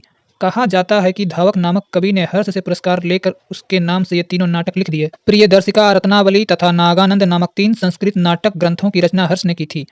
कहा जाता है कि धावक नामक कवि ने हर्ष से पुरस्कार लेकर उसके नाम से ये तीनों नाटक लिख दिए। प्रियदर्शिका, रत्नावली तथा नागानंद नामक 3 संस्कृत नाटक ग्रंथों की रचना हर्ष ने की थी। कहा जाता है कि धावक नामक कवि ने हर्ष से पुरस्कार लेकर उसके नाम से ये तीनों नाटक लिख दिए। प्रियदर्शिका, रत्नावली तथा नागानंद नामक 3 संस्कृत नाटक ग्रंथों की रचना हर्ष ने की थी। कहा जाता है कि धावक नामक कवि ने हर्ष से पुरस्कार लेकर उसके नाम से ये तीनों नाटक लिख दिए। प्रियदर्शिका, रत्नावली तथा नागानंद नामक 3 संस्कृत नाटक ग्रंथों की रचना हर्ष ने की थी। कहा जाता है कि धावक नामक कवि ने हर्ष से पुरस्कार लेकर उसके नाम से ये तीनों नाटक लिख दिए। प्रियदर्शिका, रत्नावली तथा नागानंद नामक 3 संस्कृत नाटक ग्रंथों की रचना हर्ष ने की थी। कहा जाता है कि धावक नामक कवि ने हर्ष से पुरस्कार लेकर उसके नाम से ये तीनों नाटक लिख दिए। प्रियदर्शिका, रत्नावली तथा नागानंद नामक 3 संस्कृत नाटक ग्रंथों की रचना हर्ष ने की थी। कहा जाता है कि धावक नामक कवि ने हर्ष से पुरस्कार लेकर उसके नाम से ये तीनों नाटक लिख दिए। प्रियदर्शिका, रत्नावली तथा नागानंद नामक 3 संस्कृत नाटक ग्रंथों की रचना हर्ष ने की थी। कहा जाता है कि धावक नामक कवि ने हर्ष से पुरस्कार लेकर उसके नाम से ये तीनों नाटक लिख दिए। प्रियदर्शिका, रत्नावली तथा नागानंद नामक 3 संस्कृत नाटक ग्रंथों की रचना हर्ष ने की थी। कहा जाता है कि धावक नामक कवि ने हर्ष से पुरस्कार लेकर उसके नाम से ये तीनों नाटक लिख दिए। प्रियदर्शिका, रत्नावली तथा नागानंद नामक 3 संस्कृत नाटक ग्रंथों की रचना हर्ष ने की थी। कहा जाता है कि धावक नामक कवि ने हर्ष से पुरस्कार लेकर उसके नाम से ये तीनों नाटक लिख दिए। प्रियदर्शिका, रत्नावली तथा नागानंद नामक 3 संस्कृत नाटक ग्रंथों की रचना हर्ष ने की थी। कहा जाता है कि धावक नामक कवि ने हर्ष से पुरस्कार लेकर उसके नाम से ये तीनों नाटक लिख दिए। प्रियदर्शिका, रत्नावली तथा नागानंद नामक 3 संस्कृत नाटक ग्रंथों की रचना हर्ष ने की थी। कहा जाता है कि धावक नामक कवि ने हर्ष से पुरस्कार लेकर उसके नाम से ये तीनों नाटक लिख दिए। प्रियदर्शिका, रत्नावली तथा नागानंद नामक 3 संस्कृत नाटक ग्रंथों की रचना हर्ष ने की थी। कहा जाता है कि धावक नामक कवि ने हर्ष से पुरस्कार लेकर उसके नाम से ये तीनों नाटक लिख दिए। हर्ष को भारत का अंतिम हिंदू सम्राट कहा गया है, लेकिन वह ना तो कट्टर हिंदू था और ना ही सारे देश का शासक ही। हर्ष को भारत का अंतिम हिंदू सम्राट कहा गया है, लेकिन वह ना तो कट्टर हिंदू था और ना ही सारे देश का शासक ही। हर्ष को भारत का अंतिम हिंदू सम्राट कहा गया है, लेकिन वह ना तो कट्टर हिंदू था और ना ही सारे देश का शासक ही। हर्ष को भारत का अंतिम हिंदू सम्राट कहा गया है, लेकिन वह ना तो कट्टर हिंदू था और ना ही सारे देश का शासक ही। हर्ष को भारत का अंतिम हिंदू सम्राट कहा गया है, लेकिन वह ना तो कट्टर हिंदू था और ना ही सारे देश का शासक ही। हर्ष को भारत का अंतिम हिंदू सम्राट कहा गया है, लेकिन वह ना तो कट्टर हिंदू था और ना ही सारे देश का शासक ही। हर्ष को भारत का अंतिम हिंदू सम्राट कहा गया है, लेकिन वह ना तो कट्टर हिंदू था और ना ही सारे देश का शासक ही। हर्ष को भारत का अंतिम हिंदू सम्राट कहा गया है, लेकिन वह ना तो कट्टर हिंदू था और ना ही सारे देश का शासक ही। हर्ष को भारत का अंतिम हिंदू सम्राट कहा गया है, लेकिन वह ना तो कट्टर हिंदू था और ना ही सारे देश का शासक ही। हर्ष को भारत का अंतिम हिंदू सम्राट कहा गया है, लेकिन वह ना तो कट्टर हिंदू था और ना ही सारे देश का शासक ही। हर्ष को भारत का अंतिम हिंदू सम्राट कहा गया है, लेकिन वह ना तो कट्टर हिंदू था और ना ही सारे देश का शासक ही। हर्ष को भारत का अंतिम हिंदू सम्राट कहा गया है, लेकिन वह ना तो कट्टर हिंदू था और ना ही सारे देश का शासक ही। हर्ष को भारत का अंतिम हिंदू सम्राट कहा गया है, लेकिन वह ना तो कट्टर हिंदू था और ना ही सारे देश का शासक ही। हर्ष को भारत का अंतिम हिंदू सम्राट कहा गया है, लेकिन वह ना तो कट्टर हिंदू था और ना ही सारे देश का शासक ही। हर्ष को भारत का अंतिम हिंदू सम्राट कहा गया है, लेकिन वह ना तो कट्टर हिंदू था और ना ही सारे देश का शासक ही। हर्ष को भारत का अंतिम हिंदू सम्राट कहा गया है, लेकिन वह ना तो कट्टर हिंदू था और ना ही सारे देश का शासक ही। हर्ष को भारत का अंतिम हिंदू सम्राट कहा गया है, लेकिन वह ना तो कट्टर हिंदू था और ना ही सारे देश का शासक ही। हर्ष को भारत का अंतिम हिंदू सम्राट कहा गया है, लेकिन वह ना तो कट्टर हिंदू था और ना ही सारे देश का शासक ही। हर्ष को भारत का अंतिम हिंदू सम्राट कहा गया है, लेकिन वह ना तो कट्टर हिंदू था और ना ही सारे देश का शासक ही। हर्ष को भारत का अंतिम हिंदू सम्राट कहा गया है, लेकिन वह ना तो कट्टर हिंदू था और ना ही सारे देश का शासक ही। हर्ष को भारत का अंतिम हिंदू सम्राट कहा गया है, लेकिन वह ना तो कट्टर हिंदू था और ना ही सारे देश का शासक ही। हर्ष को भारत का अंतिम हिंदू सम्राट कहा गया है, लेकिन वह ना तो कट्टर हिंदू था और ना ही सारे देश का शासक ही। हर्ष को भारत का अंतिम हिंदू सम्राट कहा गया है, लेकिन वह ना तो कट्टर हिंदू था और ना ही सारे देश का शासक ही। हर्ष को भारत का अंतिम हिंदू सम्राट कहा गया है, लेकिन वह ना तो कट्टर हिंदू था और ना ही सारे देश का शासक ही। हर्ष को भारत का अंतिम हिंदू सम्राट कहा गया है, लेकिन वह ना तो कट्टर हिंदू था और ना ही सारे देश का शासक ही। हर्ष को भारत का अंतिम हिंदू सम्राट कहा गया है, लेकिन वह ना तो कट्टर हिंदू था और ना ही सारे देश का शासक ही। हर्ष को भारत का अंतिम हिंदू सम्राट कहा गया है, लेकिन वह ना तो कट्टर हिंदू था और ना ही सारे देश का शासक ही। हर्ष को भारत का अंतिम हिंदू सम्राट कहा गया है, लेकिन वह ना तो कट्टर हिंदू था और ना ही सारे देश का शासक ही। हर्ष को भारत का अंतिम हिंदू सम्राट कहा गया है, लेकिन वह ना तो कट्टर हिंदू था और ना ही सारे देश का शासक ही। हर्ष को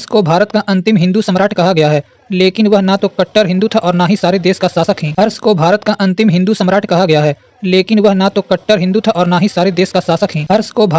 हिंदू सम्राट कहा गया है, लेकिन वह ना तो कट्टर हिंदू था और ना ही सारे देश का शासक ही। हर्ष को भारत का अंतिम हिंदू सम्राट कहा गया है, लेकिन वह ना तो कट्टर हिंदू था और ना ही सारे देश का शासक ही। हर्ष को भारत का अंतिम हिंदू सम्राट कहा गया है, लेकिन वह ना तो कट्टर हिंदू था और ना ही सारे देश का शासक ही। हर्ष को भारत का अंतिम हिंदू सम्राट कहा गया है, लेकिन वह ना तो कट्टर हिंदू था और ना ही सारे देश का शासक ही। हर्ष को भारत का अंतिम हिंदू सम्राट कहा गया है, लेकिन वह ना तो कट्टर हिंदू था और ना ही सारे देश का शासक ही। हर्ष को भारत का अंतिम हिंदू सम्राट कहा गया है, लेकिन वह ना तो कट्टर हिंदू था और ना ही सारे देश का शासक ही। हर्ष को भारत का अंतिम हिंदू सम्राट कहा गया है, लेकिन वह ना तो कट्टर हिंदू था और ना ही सारे देश का शासक ही। हर्ष को भारत का अंतिम हिंदू सम्राट कहा गया है, लेकिन वह ना तो कट्टर हिंदू था और ना ही सारे देश का शासक ही। हर्ष को भारत का अंतिम हिंदू सम्राट कहा गया है, लेकिन वह ना तो कट्टर हिंदू था और ना ही सारे देश का शासक ही। हर्ष को भारत का अंतिम हिंदू सम्राट कहा गया है, लेकिन वह ना तो कट्टर हिंदू था और ना ही सारे देश का शासक ही। हर्ष को भारत का अंतिम हिंदू सम्राट कहा गया है, लेकिन वह ना तो कट्टर हिंदू था और ना ही सारे देश का शासक ही। हर्ष को भारत का अंतिम हिंदू सम्राट कहा गया है, लेकिन वह ना तो कट्टर हिंदू था और ना ही सारे देश का शासक ही। हर्ष को भारत का अंतिम हिंदू सम्राट कहा गया है, लेकिन वह ना तो कट्टर हिंदू था और ना ही सारे देश का शासक ही। हर्ष को भारत का अंतिम हिंदू सम्राट कहा गया है, लेकिन वह ना तो कट्टर हिंदू था और ना ही सारे देश का शासक ही। हर्ष को भारत का अंतिम हिंदू सम्राट कहा गया है, लेकिन वह ना तो कट्टर हिंदू था और ना ही सारे देश का शासक ही। हर्ष को भारत का अंतिम हिंदू सम्राट कहा गया है, लेकिन वह ना तो कट्टर हिंदू था और ना ही सारे देश का शासक ही। हर्ष को भारत का अंतिम हिंदू सम्राट कहा गया है, लेकिन वह ना तो कट्टर हिंदू था और ना ही सारे देश का शासक ही। हर्ष को भारत का अंतिम हिंदू सम्राट कहा गया है, लेकिन वह ना तो कट्टर हिंदू था और ना ही सारे देश का शासक ही। हर्ष को भारत का अंतिम हिंदू सम्राट कहा गया है, लेकिन वह ना तो कट्टर हिंदू था और ना ही सारे देश का शासक ही। हर्ष को भारत का अंतिम हिंदू सम्राट कहा गया है, लेकिन वह ना तो कट्टर हिंदू था और ना ही सारे देश का शासक ही। हर्ष को भारत का अंतिम हिंदू सम्राट कहा गया है, लेकिन वह ना तो कट्टर हिंदू था और ना ही सारे देश का शासक ही। हर्ष को भारत का अंतिम हिंदू सम्राट कहा गया है, लेकिन वह ना तो कट्टर हिंदू था और ना ही सारे देश का शासक ही। हर्ष को भारत का अंतिम हिंदू सम्राट कहा गया है, लेकिन वह ना तो कट्टर हिंदू था और ना ही सारे देश का शासक ही। हर्ष को भारत का अंतिम हिंदू सम्राट कहा गया है, लेकिन वह ना तो कट्टर हिंदू था और ना ही सारे देश का शासक ही। हर्ष को भारत का अंतिम हिंदू सम्राट कहा गया है, लेकिन वह ना तो कट्टर हिंदू था और ना ही सारे देश का शासक ही। हर्ष के अधीनस्थ शासक महाराज एवं महासामंत कहे जाते थे। हर्ष के मंत्री परिषद के मंत्री को सचिव या अमात्य कहा जाता था। हर्ष के अधीनस्थ शासक महाराज एवं महासामंत कहे जाते थे। हर्ष के मंत्री परिषद के मंत्री को सचिव या अमात्य कहा जाता था। हर्ष के अधीनस्थ शासक महाराज एवं महासामंत कहे जाते थे। हर्ष के मंत्री परिषद के मंत्री को सचिव या अमात्य कहा जाता था। हर्ष के अधीनस्थ शासक महाराज एवं महासामंत कहे जाते थे।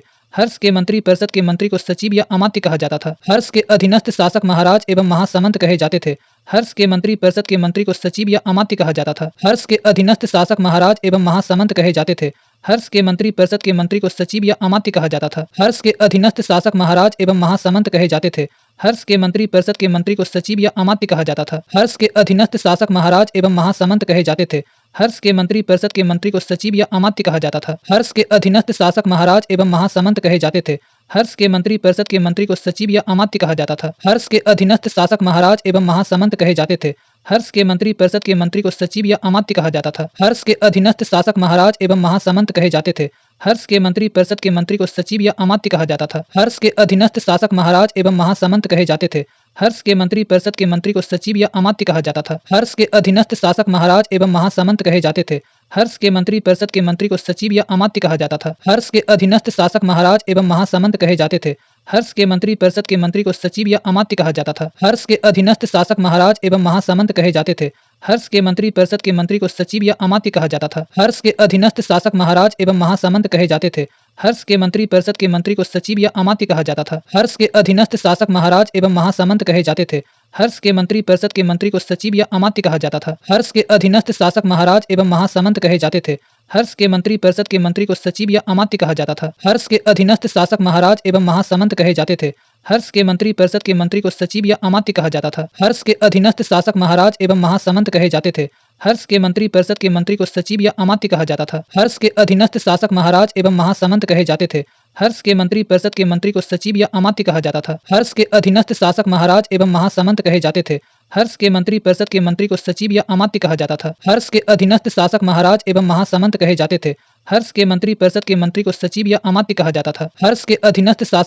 एवं महासामंत कहे जाते थे। हर्ष के मंत्री परिषद के मंत्री को सचिव या अमात्य कहा जाता था। हर्ष के अधीनस्थ शासक महाराज एवं महासामंत कहे जाते थे। हर्ष के मंत्री परिषद के मंत्री को सचिव या अमात्य कहा जाता था। हर्ष के अधीनस्थ शासक महाराज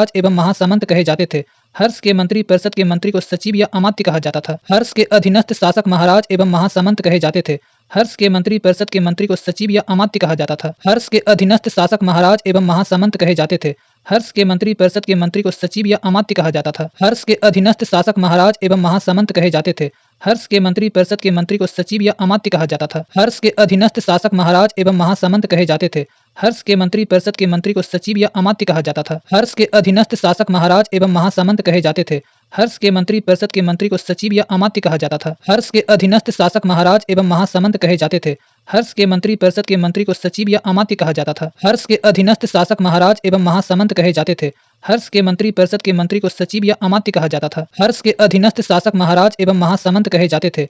हर्ष के मंत्री परिषद के मंत्री को सचिव या अमात्य कहा जाता था। हर्ष के अधीनस्थ शासक महाराज एवं महासामंत कहे जाते थे। हर्ष के मंत्री परिषद के मंत्री को सचिव या अमात्य कहा जाता था। हर्ष के अधीनस्थ शासक महाराज एवं महासामंत कहे जाते थे। हर्ष के मंत्री परिषद के मंत्री को सचिव या अमात्य कहा जाता था। हर्ष के अधीनस्थ शासक महाराज एवं महासामंत कहे जाते थे। हर्ष के मंत्री परिषद के मंत्री को सचिव या अमात्य कहा जाता था। हर्ष के अधीनस्थ शासक महाराज एवं महासामंत कहे जाते थे। हर्ष के मंत्री परिषद के मंत्री को सचिव या अमात्य कहा जाता था। हर्ष के अधीनस्थ शासक महाराज एवं महासामंत कहे जाते थे। हर्ष के मंत्री परिषद के मंत्री को सचिव या अमात्य कहा जाता था। हर्ष के अधीनस्थ शासक महाराज एवं महासामंत कहे जाते थे। हर्ष के मंत्री परिषद के मंत्री को सचिव या अमात्य कहा जाता था। हर्ष के अधीनस्थ शासक महाराज एवं महासामंत कहे जाते थे। हर्ष के मंत्री परिषद के मंत्री को सचिव या अमात्य कहा जाता था। हर्ष के अधीनस्थ शासक महाराज एवं महासामंत कहे जाते थे। हर्ष के मंत्री परिषद के मंत्री को सचिव या अमात्य कहा जाता था। हर्ष के अधीनस्थ शासक महाराज एवं महासामंत कहे जाते थे। हर्ष के मंत्री परिषद के मंत्री को सचिव या अमात्य कहा जाता था। हर्ष के अधीनस्थ शासक महाराज एवं महासामंत कहे जाते थे। हर्ष के मंत्री परिषद के मंत्री को सचिव या अमात्य कहा जाता था। हर्ष के अधीनस्थ शासक महाराज एवं महासामंत कहे जाते थे। हर्ष के मंत्री परिषद के मंत्री को सचिव या अमात्य कहा जाता था। हर्ष के अधीनस्थ शासक महाराज एवं महासामंत कहे जाते थे। हर्ष के मंत्री परिषद के मंत्री को सचिव या अमात्य कहा जाता था। हर्ष के अधीनस्थ शासक महाराज एवं महासामंत कहे जाते थे। हर्ष के मंत्री परिषद के मंत्री को सचिव या अमात्य कहा जाता था। हर्ष के अधीनस्थ शासक महाराज एवं महासामंत कहे जाते थे। हर्ष के मंत्री परिषद के मंत्री को सचिव या अमात्य कहा जाता था। हर्ष के अधीनस्थ शासक महाराज एवं महासामंत कहे जाते थे। हर्ष के मंत्री परिषद के मंत्री को सचिव या अमात्य कहा जाता था। हर्ष के अधीनस्थ शासक महाराज एवं महासामंत कहे जाते थे। हर्ष के मंत्री परिषद के मंत्री को सचिव या अमात्य कहा जाता था। हर्ष के अधीनस्थ शासक महाराज एवं महासामंत कहे जाते थे। हर्ष के मंत्री परिषद के मंत्री को सचिव या अमात्य कहा जाता था। हर्ष के अधीनस्थ शासक महाराज एवं महासामंत कहे जाते थे। हर्ष के मंत्री परिषद के मंत्री को सचिव या अमात्य कहा जाता था। हर्ष के अधीनस्थ शासक महाराज एवं महासामंत कहे जाते थे।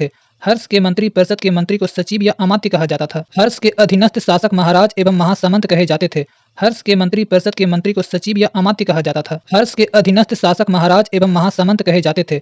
हर्ष के मंत्री परिषद के मंत्री को सचिव या अमात्य कहा जाता था। हर्ष के अधीनस्थ शासक महाराज एवं महासामंत कहे जाते थे। हर्ष के मंत्री परिषद के मंत्री को सचिव या अमात्य कहा जाता था। हर्ष के अधीनस्थ शासक महाराज एवं महासामंत कहे जाते थे। हर्ष के मंत्री परिषद के मंत्री को सचिव या अमात्य कहा जाता था। हर्ष के अधीनस्थ शासक महाराज एवं महासामंत कहे जाते थे। हर्ष के मंत्री परिषद के मंत्री को सचिव या अमात्य कहा जाता था। हर्ष के अधीनस्थ शासक महाराज एवं महासामंत कहे जाते थे। हर्ष के मंत्री परिषद के मंत्री को सचिव या अमात्य कहा जाता था। हर्ष के अधीनस्थ शासक महाराज एवं महासामंत कहे जाते थे। हर्ष के मंत्री परिषद के मंत्री को सचिव या अमात्य कहा जाता था। हर्ष के अधीनस्थ शासक महाराज एवं महासामंत कहे जाते थे। हर्ष के मंत्री परिषद के मंत्री को सचिव या अमात्य कहा जाता था। हर्ष के अधीनस्थ शासक महाराज एवं महासामंत कहे जाते थे। हर्ष के मंत्री परिषद के मंत्री को सचिव या अमात्य कहा जाता था। हर्ष के अधीनस्थ शासक महाराज एवं महासामंत कहे जाते थे। हर्ष के मंत्री परिषद के मंत्री को सचिव या अमात्य कहा जाता था। हर्ष के अधीनस्थ शासक महाराज एवं महासामंत कहे जाते थे। हर्ष के मंत्री परिषद के मंत्री को सचिव या अमात्य कहा जाता था। हर्ष के अधीनस्थ शासक महाराज एवं महासामंत कहे जाते थे। हर्ष के मंत्री परिषद के मंत्री को सचिव या अमात्य कहा जाता था। हर्ष के अधीनस्थ शासक महाराज एवं महासामंत कहे जाते थे। हर्ष के मंत्री परिषद के मंत्री को सचिव या अमात्य कहा जाता था। हर्ष के अधीनस्थ शासक महाराज एवं महासामंत कहे जाते थे। हर्ष के मंत्री परिषद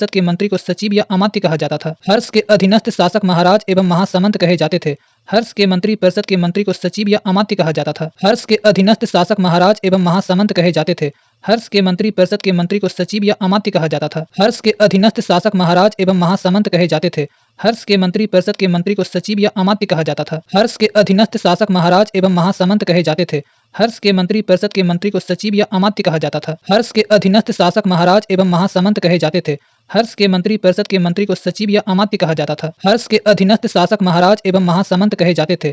हर्ष के मंत्री परिषद के मंत्री को सचिव या अमात्य कहा जाता था। प्रशासन की सुविधा के लिए हर्ष का साम्राज्य कई प्रांतों में विभाजित था। प्रांत को भुक्ति कहा जाता था। प्रशासन की सुविधा के लिए हर्ष का साम्राज्य कई प्रांतों में विभाजित था। प्रांत को भुक्ति कहा जाता था। प्रशासन की सुविधा के लिए हर्ष का साम्राज्य कई प्रांतों में विभाजित था। प्रांत को भुक्ति कहा जाता था। प्रशासन की सुविधा के लिए हर्ष का साम्राज्य कई प्रांतों में विभाजित था। प्रांत को भुक्ति कहा जाता था। प्रशासन की सुविधा के लिए हर्ष का साम्राज्य कई प्रांतों में विभाजित था। प्रांत को भुक्ति कहा जाता था। प्रशासन की सुविधा के लिए हर्ष का साम्राज्य कई प्रांतों में विभाजित था। प्रांत को भुक्ति कहा जाता था। प्रशासन की सुविधा के लिए हर्ष का साम्राज्य कई प्रांतों में विभाजित था। प्रांत को भुक्ति कहा जाता था। प्रशासन की सुविधा के लिए हर्ष का साम्राज्य कई प्रांतों में विभाजित था। प्रांत को भुक्ति कहा जाता था। प्रशासन की सुविधा के लिए हर्ष का साम्राज्य कई प्रांतों में विभाजित था।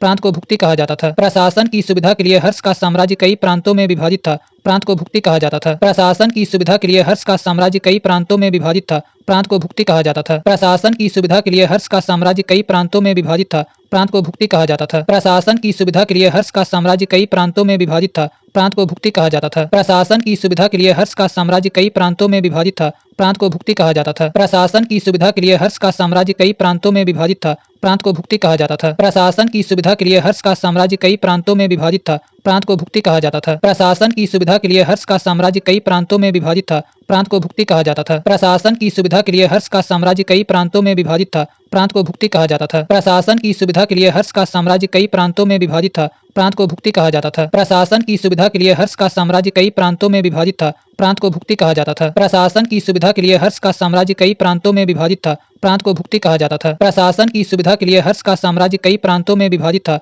प्रांत को भुक्ति कहा जाता था। प्रशासन की सुविधा के लिए हर्ष का साम्राज्य कई प्रांतों में विभाजित था, प्रांत को भुक्ति कहा जाता था। प्रशासन की सुविधा के लिए हर्ष का साम्राज्य कई प्रांतों में विभाजित था, प्रांत को भुक्ति कहा जाता था। प्रशासन की सुविधा के लिए हर्ष का साम्राज्य कई प्रांतों में विभाजित था, प्रांत को भुक्ति कहा जाता था। प्रशासन की सुविधा के लिए हर्ष का साम्राज्य कई प्रांतों में विभाजित था, प्रांत को भुक्ति कहा जाता था। प्रशासन की सुविधा के लिए हर्ष का साम्राज्य कई प्रांतों में विभाजित था, प्रांत को भुक्ति कहा जाता था। प्रशासन की सुविधा के लिए हर्ष का साम्राज्य कई प्रांतों में विभाजित था, प्रांत को भुक्ति कहा जाता था। प्रशासन की सुविधा के लिए हर्ष का साम्राज्य कई प्रांतों में विभाजित था, प्रांत को भुक्ति कहा जाता था। प्रशासन की सुविधा के लिए हर्ष का साम्राज्य कई प्रांतों में विभाजित था, प्रांत को भुक्ति कहा जाता था। प्रशासन की सुविधा के लिए हर्ष का साम्राज्य कई प्रांतों में विभाजित था, प्रांत को भुक्ति कहा जाता था। प्रशासन की सुविधा के लिए हर्ष का साम्राज्य कई प्रांतों में विभाजित था, प्रांत को भुक्ति कहा जाता था। प्रशासन की सुविधा के लिए हर्ष का साम्राज्य कई प्रांतों में विभाजित था, प्रांत को भुक्ति कहा जाता था। प्रशासन की सुविधा के लिए हर्ष का साम्राज्य कई प्रांतों में विभाजित था, प्रांत को भुक्ति कहा जाता था। प्रशासन की सुविधा के लिए हर्ष का साम्राज्य कई प्रांतों में विभाजित था, प्रांत को भुक्ति कहा जाता था। प्रशासन की सुविधा के लिए हर्ष का साम्राज्य कई प्रांतों में विभाजित था, प्रांत को भुक्ति कहा जाता था। प्रशासन की सुविधा के लिए हर्ष का साम्राज्य कई प्रांतों में विभाजित था,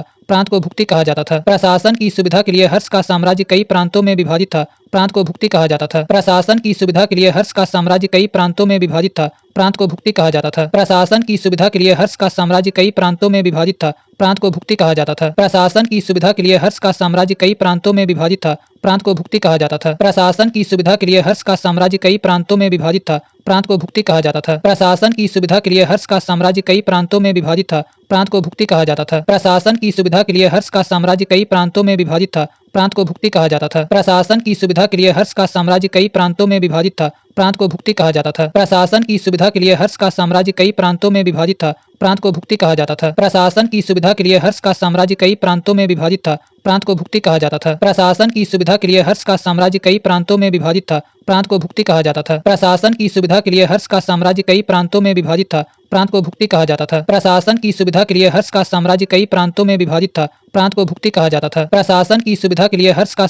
प्रांतों में विभाजित था, प्रांत को भुक्ति कहा जाता था। प्रशासन की सुविधा के लिए हर्ष का साम्राज्य कई प्रांतों में विभाजित था, प्रांत को भुक्ति कहा जाता था। प्रशासन की सुविधा के लिए हर्ष का साम्राज्य कई प्रांतों में विभाजित था, प्रांत को भुक्ति कहा जाता था। प्रशासन की सुविधा के लिए हर्ष का साम्राज्य कई प्रांतों में विभाजित था, प्रांत को भुक्ति कहा जाता था। प्रशासन की सुविधा के लिए हर्ष का साम्राज्य कई प्रांतों में विभाजित था, प्रांत को भुक्ति कहा जाता था। प्रशासन की सुविधा के लिए हर्ष का साम्राज्य कई प्रांतों में विभाजित था, प्रांत को भुक्ति कहा जाता था। प्रशासन की सुविधा के लिए हर्ष का साम्राज्य कई प्रांतों में विभाजित था, प्रांत को भुक्ति कहा जाता था। प्रशासन की सुविधा के लिए हर्ष का साम्राज्य कई प्रांतों में विभाजित था, प्रांत को भुक्ति कहा जाता था। प्रत्येक भुक्ति का शासक राजस्थानीय, उपरिक अथवा राष्ट्रीय कहलाता था। प्रत्येक भुक्ति का शासक राजस्थानीय, उपरिक अथवा राष्ट्रीय कहलाता था। प्रत्येक भुक्ति का शासक राजस्थानीय, उपरिक अथवा राष्ट्रीय कहलाता था। प्रत्येक भुक्ति का शासक राजस्थानीय, उपरिक अथवा राष्ट्रीय कहलाता था। प्रत्येक भुक्ति का शासक राजस्थानीय, उपरिक अथवा राष्ट्रीय कहलाता था। प्रत्येक भुक्ति का शासक राजस्थानीय, उपरिक अथवा राष्ट्रीय कहलाता था। प्रत्येक भुक्ति का शासक राजस्थानीय, उपरिक अथवा राष्ट्रीय कहलाता था। प्रत्येक भुक्ति का शासक राजस्थानीय, उपरिक अथवा राष्ट्रीय कहलाता था। प्रत्येक भुक्ति का शासक राजस्थानीय, उपरिक अथवा राष्ट्रीय कहलाता था। प्रत्येक भुक्ति का शासक राजस्थानीय, उपरिक अथवा राष्ट्रीय कहलाता था।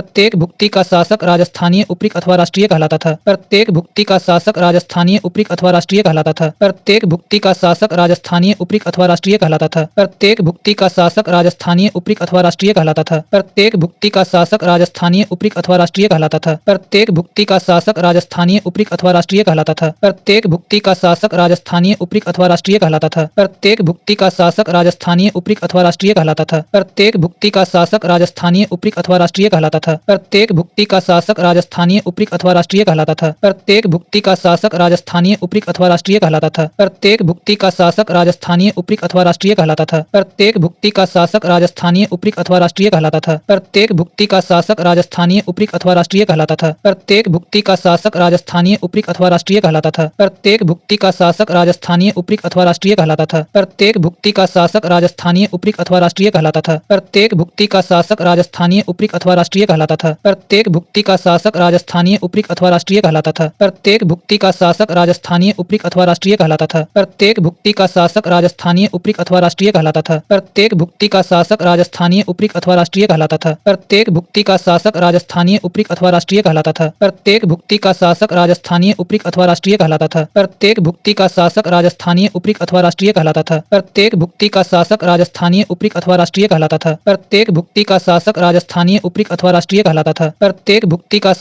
राजस्थानीय उपरीक अथवा राष्ट्रीय कहलाता था। प्रत्येक भुक्ति का शासक राजस्थानीय उपरीक अथवा राष्ट्रीय कहलाता था। प्रत्येक भुक्ति का शासक राजस्थानीय उपरीक अथवा राष्ट्रीय कहलाता था। प्रत्येक भुक्ति का शासक राजस्थानीय उपरीक अथवा राष्ट्रीय कहलाता था। प्रत्येक भुक्ति का शासक राजस्थानीय उपरीक अथवा राष्ट्रीय कहलाता था।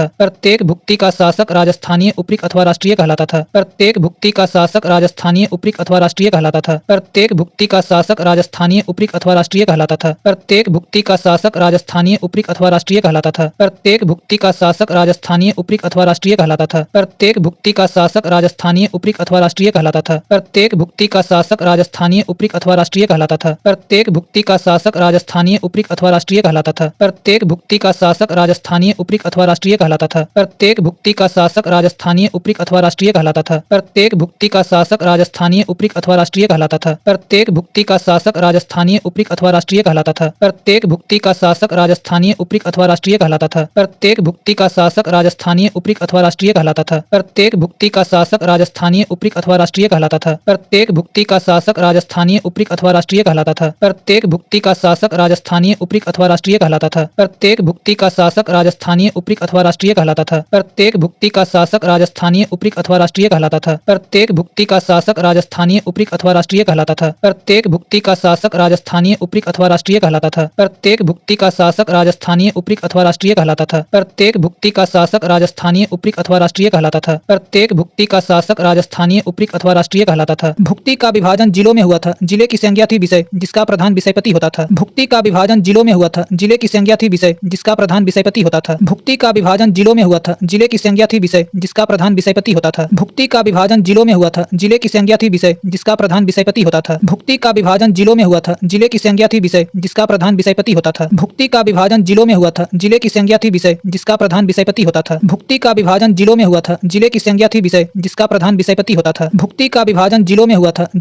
संज्ञा थी विषय जिसका प्रधान विषयपति होता था। भुक्ति का विभाजन जिलों में हुआ था। जिले की संज्ञा थी विषय जिसका प्रधान विषयपति होता था। भुक्ति का विभाजन जिलों में हुआ था। जिले की संज्ञा थी विषय जिसका प्रधान विषयपति होता था। भुक्ति का विभाजन जिलों में हुआ था। जिले की संज्ञा थी विषय जिसका प्रधान विषयपति होता था। भुक्ति का विभाजन जिलों में हुआ था। जिले की संज्ञा थी विषय जिसका प्रधान विषयपति होता था। भुक्ति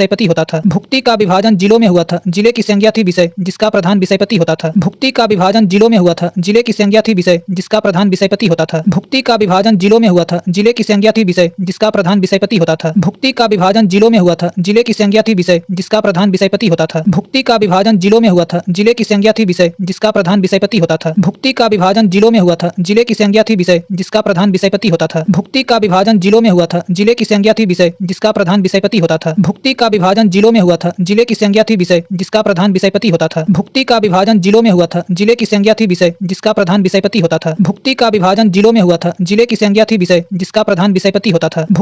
जिलों में हुआ था। जिले की संज्ञा थी विषय जिसका प्रधान विषयपति होता था। भुक्ति का विभाजन जिलों में हुआ था। जिले की संज्ञा थी विषय जिसका प्रधान विषयपति होता था। भुक्ति का विभाजन जिलों में हुआ था। जिले की संज्ञा थी विषय जिसका प्रधान विषयपति होता था। भुक्ति का विभाजन जिलों में हुआ था। जिले की संज्ञा थी विषय जिसका प्रधान विषयपति होता था। भुक्ति का विभाजन जिलों में हुआ था। जिले की संज्ञा थी विषय जिसका प्रधान विषयपति होता था।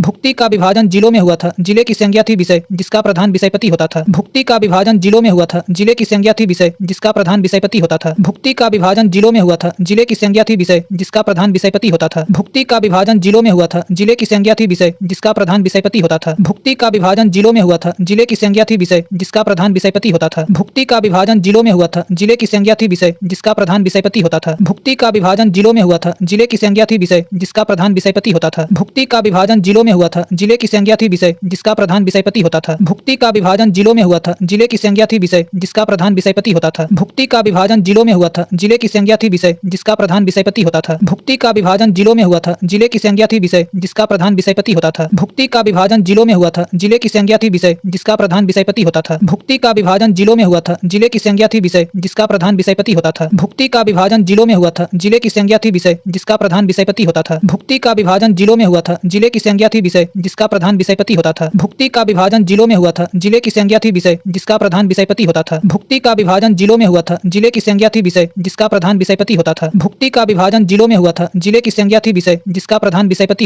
था। भुक्ति का विभाजन जिलों में हुआ था। जिले की संज्ञा थी विषय जिसका प्रधान विषयपति होता था। भुक्ति का विभाजन जिलों में हुआ था। जिले की संज्ञा थी विषय जिसका प्रधान विषयपति होता था। भुक्ति का विभाजन जिलों में हुआ था। जिले की संज्ञा थी विषय जिसका प्रधान विषयपति होता था। भुक्ति का विभाजन जिलों में हुआ था। जिले की संज्ञा थी विषय जिसका प्रधान विषयपति होता था। भुक्ति का विभाजन जिलों में हुआ था। जिले की संज्ञा थी विषय जिसका प्रधान विषयपति होता था। भुक्ति का विभाजन जिलों में हुआ था। जिले की संज्ञा थी विषय जिसका प्रधान विषयपति होता था। भुक्ति का विभाजन जिलों में हुआ था। जिले की संज्ञा थी विषय जिसका प्रधान विषयपति होता था। भुक्ति का विभाजन जिलों में हुआ था। जिले की संज्ञा थी विषय जिसका प्रधान विषयपति होता था। भुक्ति का विभाजन जिलों में हुआ था। जिले की संज्ञा थी विषय जिसका प्रधान विषयपति होता था। विषय के अंतर्गत कई पाठक आधुनिक तहसील होते थे। विषय के अंतर्गत कई पाठक आधुनिक तहसील होते थे। विषय के अंतर्गत कई पाठक आधुनिक तहसील होते थे। विषय के अंतर्गत कई पाठक आधुनिक तहसील होते थे। विषय के अंतर्गत कई पाठक आधुनिक तहसील होते थे। विषय के अंतर्गत कई पाठक आधुनिक तहसील होते थे। विषय के अंतर्गत कई पाठक आधुनिक तहसील होते थे। विषय के अंतर्गत कई पाठक आधुनिक तहसील होते थे। विषय के अंतर्गत कई पाठक आधुनिक तहसील होते थे। विषय के अंतर्गत कई पाठक आधुनिक तहसील होते थे। विषय के अंतर्गत कई पाठक आधुनिक तहसील होते थे। विषय के अंतर्गत कई पाठक आधुनिक तहसील होते थे। विषय के अंतर्गत कई पाठक आधुनिक तहसील होते थे। विषय के अंतर्गत कई पाठक आधुनिक तहसील होते थे। विषय के अंतर्गत कई पाठक आधुनिक तहसील होते थे। विषय के अंतर्गत कई पाठक आधुनिक तहसील होते थे। विषय के अंतर्गत कई पाठक आधुनिक तहसील होते थे। विषय के अंतर्गत कई पाठक आधुनिक तहसील होते थे। विषय के अंतर्गत कई पाठक आधुनिक तहसील होते थे। विषय के अंतर्गत कई पाठक आधुनिक तहसील होते थे। विषय के अंतर्गत कई पाठक आधुनिक तहसील होते थे। विषय के अंतर्गत कई पाठक आधुनिक तहसील होते थे। विषय के अंतर्गत कई पाठक आधुनिक तहसील होते थे। विषय के अंतर्गत कई पाठक आधुनिक तहसील होते थे। विषय के अंतर्गत कई पाठक आधुनिक तहसील होते थे। विषय के अंतर्गत कई पाठक आधुनिक तहसील होते थे। विषय के अंतर्गत कई पाठक आधुनिक तहसील होते थे। विषय के अंतर्गत कई पाठक आधुनिक तहसील होते थे। विषय के अंतर्गत कई पाठक आधुनिक तहसील होते थे। विषय के अंतर्गत कई पाठक आधुनिक तहसील होते थे। विषय के अंतर्गत कई पाठक आधुनिक तहसील होते थे। विषय के अंतर्गत कई पाठक आधुनिक तहसील होते थे। विषय के अंतर्गत कई पाठक आधुनिक तहसील होते थे। विषय के अंतर्गत कई पाठक आधुनिक तहसील होते थे। विषय के अंतर्गत कई पाठक आधुनिक तहसील होते थे। विषय के अंतर्गत कई पाठक आधुनिक तहसील होते थे। विषय के अंतर्गत कई पाठक आधुनिक तहसील होते थे। विषय के अंतर्गत कई पाठक आधुनिक तहसील होते थे। विषय के अंतर्गत कई पाठक आधुनिक तहसील होते थे। विषय के अंतर्गत कई पाठक आधुनिक तहसील होते थे। विषय के अंतर्गत कई पाठक आधुनिक तहसील होते थे। विषय के अंतर्गत कई पाठक आधुनिक तहसील होते थे। विषय के अंतर्गत कई पाठक आधुनिक तहसील होते थे। विषय के अंतर्गत कई पाठक आधुनिक तहसील होते थे। विषय के अंतर्गत कई पाठक आधुनिक तहसील होते थे। विषय के अंतर्गत कई पाठक आधुनिक तहसील होते थे। विषय के अंतर्गत कई पाठक आधुनिक तहसील होते थे। विषय के अंतर्गत कई पाठक आधुनिक तहसील होते थे। विषय के अंतर्गत कई पाठक आधुनिक तहसील होते थे। विषय के अंतर्गत कई पाठक आधुनिक तहसील होते थे। विषय के अंतर्गत कई पाठक आधुनिक तहसील होते थे। विषय के अंतर्गत कई पाठक आधुनिक तहसील होते थे। विषय के अंतर्गत कई पाठक आधुनिक तहसील होते थे। विषय के अंतर्गत कई पाठक आधुनिक तहसील होते थे। विषय के अंतर्गत कई पाठक आधुनिक तहसील होते थे। विषय के अंतर्गत कई पाठक आधुनिक तहसील होते थे। विषय के अंतर्गत कई पाठक आधुनिक तहसील होते थे। विषय के अंतर्गत कई पाठक आधुनिक तहसील होते थे। विषय के अंतर्गत कई पाठक आधुनिक तहसील होते थे। विषय के अंतर्गत कई पाठक आधुनिक तहसील होते थे। विषय के अंतर्गत कई पाठक आधुनिक तहसील होते थे। विषय के अंतर्गत कई पाठक आधुनिक तहसील होते थे। विषय के अंतर्गत कई पाठक आधुनिक तहसील होते थे। विषय के अंतर्गत कई पाठक आधुनिक तहसील होते थे। विषय के अंतर्गत कई पाठक आधुनिक तहसील होते थे। विषय के अंतर्गत कई पाठक आधुनिक तहसील होते थे। विषय के अंतर्गत कई पाठक आधुनिक तहसील होते थे। विषय के अंतर्गत कई पाठक आधुनिक तहसील होते थे। विषय के अंतर्गत कई पाठक आधुनिक तहसील होते थे।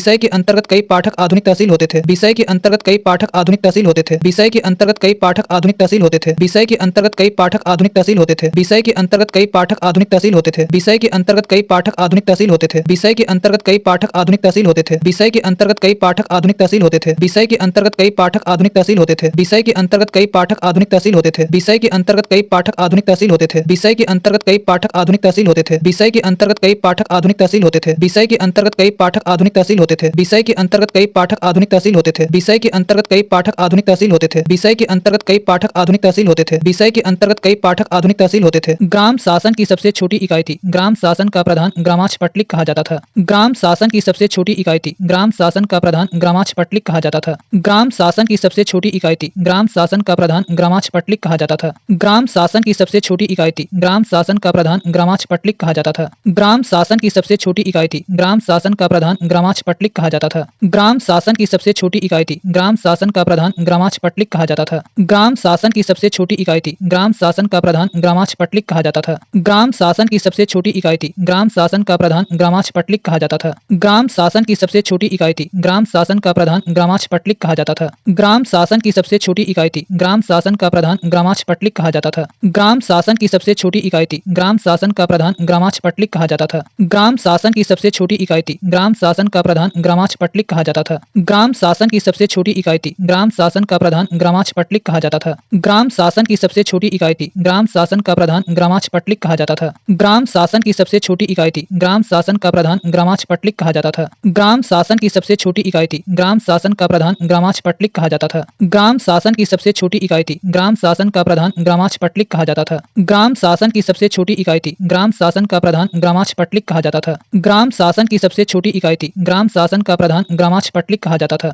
ग्राम शासन की सबसे छोटी इकाई थी। ग्राम शासन का प्रधान ग्रामांश पटलिक कहा जाता था। ग्राम शासन की सबसे छोटी इकाई थी। ग्राम शासन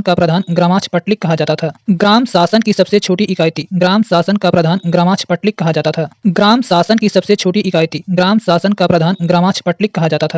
ग्राम शासन की सबसे छोटी इकाई थी। ग्राम शासन का प्रधान ग्रामांश पटलिक कहा जाता था। ग्राम शासन की सबसे छोटी इकाई थी।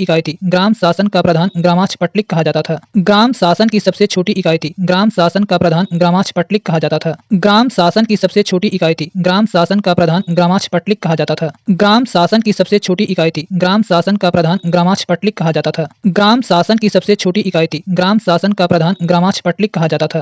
ग्राम शासन की सबसे छोटी इकाई थी। ग्राम शासन का प्रधान ग्रामांश पटलिक कहा जाता था। ग्राम शासन की सबसे छोटी इकाई थी।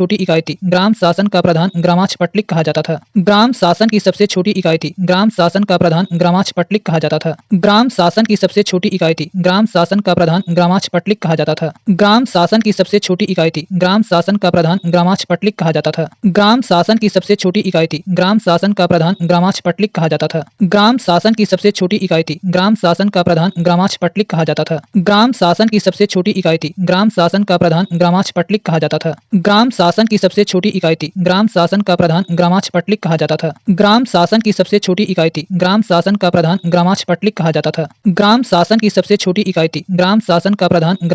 कहा जाता था। ग्राम शासन की सबसे छोटी इकाई थी। ग्राम शासन का प्रधान ग्रामांश पटलिक कहा जाता था। ग्राम शासन की सबसे छोटी इकाई थी। ग्राम शासन का प्रधान ग्रामांश पटलिक कहा जाता था। ग्राम शासन की सबसे छोटी इकाई थी। ग्राम शासन का प्रधान ग्रामांश पटलिक कहा जाता था। ग्राम शासन की सबसे छोटी इकाई थी। ग्राम शासन का प्रधान ग्रामांश पटलिक कहा जाता था। ग्राम शासन की सबसे छोटी इकाई थी। ग्राम शासन का प्रधान ग्रामांश पटलिक कहा जाता था।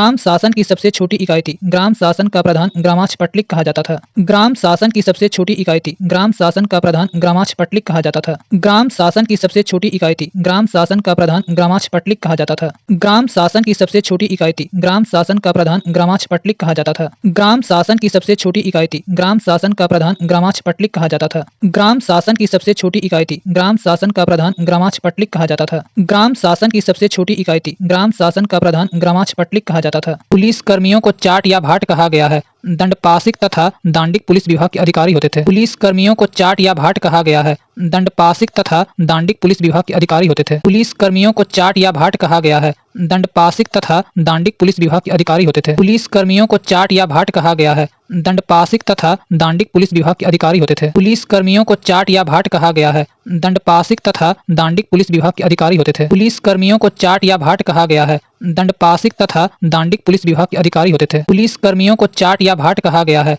दंडपासिक तथा दांडिक पुलिस विभाग के अधिकारी होते थे। पुलिस कर्मियों को चाट या भाट कहा गया है। दंडपासिक तथा दांडिक पुलिस विभाग के अधिकारी होते थे। पुलिस कर्मियों को चाट या भाट कहा गया है। दंडपासिक तथा दांडिक पुलिस विभाग के अधिकारी होते थे। पुलिस कर्मियों को चाट या भाट कहा गया है। दंडपासिक तथा दांडिक पुलिस विभाग के अधिकारी होते थे। पुलिस कर्मियों को चाट या भाट कहा गया है। दंडपासिक तथा दांडिक पुलिस विभाग के अधिकारी होते थे। पुलिस कर्मियों को चाट या भाट कहा गया है। दंडपासिक तथा दांडिक पुलिस विभाग के अधिकारी होते थे। पुलिस कर्मियों को चाट या भाट कहा गया है। दंडपासिक तथा दांडिक पुलिस विभाग के अधिकारी होते थे। पुलिस कर्मियों को चाट या भाट कहा गया है। दंडपासिक तथा दांडिक पुलिस विभाग के अधिकारी होते थे। पुलिस कर्मियों को चाट या भाट कहा गया है। दंडपासिक तथा दांडिक पुलिस विभाग के अधिकारी होते थे। पुलिस कर्मियों को चाट या भाट कहा गया है। दंडपासिक तथा दांडिक पुलिस विभाग के अधिकारी होते थे। पुलिस कर्मियों को चाट या भाट कहा गया है। दंडपासिक तथा दांडिक पुलिस विभाग के अधिकारी होते थे। पुलिस कर्मियों को चाट या भाट कहा गया है। दंडपासिक तथा दांडिक पुलिस विभाग के अधिकारी होते थे। पुलिस कर्मियों को चाट या भाट कहा गया है। दंडपासिक तथा दांडिक पुलिस विभाग के अधिकारी होते थे। पुलिस कर्मियों को चाट या भाट कहा गया है। दंडपासिक तथा दांडिक पुलिस विभाग के अधिकारी होते थे। पुलिस कर्मियों को चाट या भाट कहा गया है। दंडपासिक तथा दांडिक पुलिस विभाग के अधिकारी होते थे। पुलिस कर्मियों को चाट या भाट कहा गया है। दंडपासिक तथा दांडिक पुलिस विभाग के अधिकारी होते थे। पुलिस कर्मियों को चाट या भाट कहा गया है। दंडपासिक तथा दांडिक पुलिस विभाग के अधिकारी होते थे। पुलिस कर्मियों को चाट या भाट कहा गया है। दंडपासिक तथा दांडिक पुलिस विभाग के अधिकारी होते थे। पुलिस कर्मियों को चाट या भाट कहा गया है। दंडपासिक तथा दांडिक पुलिस विभाग के अधिकारी होते थे। पुलिस कर्मियों को चाट या भाट कहा गया है। दंडपासिक तथा दांडिक पुलिस विभाग के अधिकारी होते थे। पुलिस कर्मियों को चाट या भाट कहा गया है। दंडपासिक तथा दांडिक पुलिस विभाग के अधिकारी होते थे। पुलिस कर्मियों को चाट या भाट कहा गया है। दंडपासिक तथा दांडिक पुलिस विभाग के अधिकारी होते थे। पुलिस कर्मियों को चाट या भाट कहा गया है। दंडपासिक तथा दांडिक पुलिस विभाग के अधिकारी होते थे। पुलिस कर्मियों को चाट या भाट कहा गया है। दंडपासिक तथा दांडिक पुलिस विभाग के अधिकारी होते थे। पुलिस कर्मियों को चाट या भाट कहा गया है। दंडपासिक तथा दांडिक पुलिस विभाग के अधिकारी होते थे। पुलिस कर्मियों को चाट या भाट कहा गया है। दंडपासिक तथा दांडिक पुलिस विभाग के अधिकारी होते थे। पुलिस कर्मियों को चाट या भाट कहा गया है। दंडपासिक तथा दांडिक पुलिस विभाग के अधिकारी होते थे। पुलिस कर्मियों को चाट या भाट कहा गया है। दंडपासिक तथा दांडिक पुलिस विभाग के अधिकारी होते थे। पुलिस कर्मियों को चाट या भाट कहा गया है। दंडपासिक तथा दांडिक पुलिस विभाग के अधिकारी होते थे। पुलिस कर्मियों को चाट या भाट कहा गया है। दंडपासिक तथा दांडिक पुलिस विभाग के अधिकारी होते थे। पुलिस कर्मियों को चाट या भाट कहा गया है। दंडपासिक तथा दांडिक पुलिस विभाग के अधिकारी होते थे। पुलिस कर्मियों को चाट या भाट कहा गया है। दंडपासिक तथा दांडिक पुलिस विभाग के अधिकारी होते थे। पुलिस कर्मियों को चाट या भाट कहा गया है। दंडपासिक तथा दांडिक पुलिस विभाग के अधिकारी होते थे। पुलिस कर्मियों को चाट या भाट कहा गया है। दंडपासिक तथा दांडिक पुलिस विभाग के अधिकारी होते थे। पुलिस कर्मियों को चाट या भाट कहा गया है। दंडपासिक तथा दांडिक पुलिस विभाग के अधिकारी होते थे। पुलिस कर्मियों को चाट या भाट कहा गया है। दंडपासिक तथा दांडिक पुलिस विभाग के अधिकारी होते थे। पुलिस कर्मियों को चाट या भाट कहा गया है। दंडपासिक तथा दांडिक पुलिस विभाग के अधिकारी होते थे। पुलिस कर्मियों को चाट या भाट कहा गया है। दंडपासिक तथा दांडिक पुलिस विभाग के अधिकारी होते थे। पुलिस कर्मियों को चाट या भाट कहा गया है। दंडपासिक तथा दांडिक पुलिस विभाग के अधिकारी होते थे। पुलिस कर्मियों को चाट या भाट कहा गया है। दंडपासिक तथा दांडिक पुलिस विभाग के अधिकारी होते थे। पुलिस कर्मियों को चाट या भाट कहा गया है। दंडपासिक तथा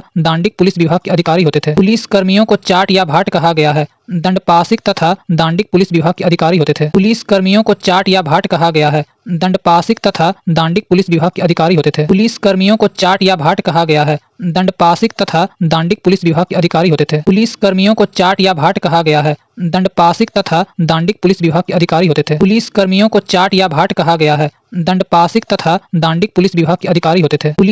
को चाट या भाट कहा गया है। दंडपासिक तथा दांडिक पुलिस विभाग के अधिकारी होते थे। पुलिस कर्मियों को चाट या भाट कहा गया है। दंडपासिक तथा दांडिक पुलिस विभाग के अधिकारी होते थे। पुलिस कर्मियों को चाट या भाट कहा गया है। दंडपासिक तथा दांडिक पुलिस विभाग के अधिकारी होते थे। पुलिस कर्मियों को चाट या भाट कहा गया है। दंडपासिक तथा दांडिक पुलिस विभाग के अधिकारी होते थे। पुलिस कर्मियों को चाट या भाट कहा गया है। दंडपासिक तथा दांडिक पुलिस विभाग के अधिकारी होते थे। पुलिस कर्मियों को चाट या भाट कहा गया है। दंडपासिक तथा दांडिक पुलिस विभाग के अधिकारी होते थे। पुलिस कर्मियों को चाट या भाट कहा गया है। दंडपासिक तथा दांडिक पुलिस विभाग के अधिकारी होते थे।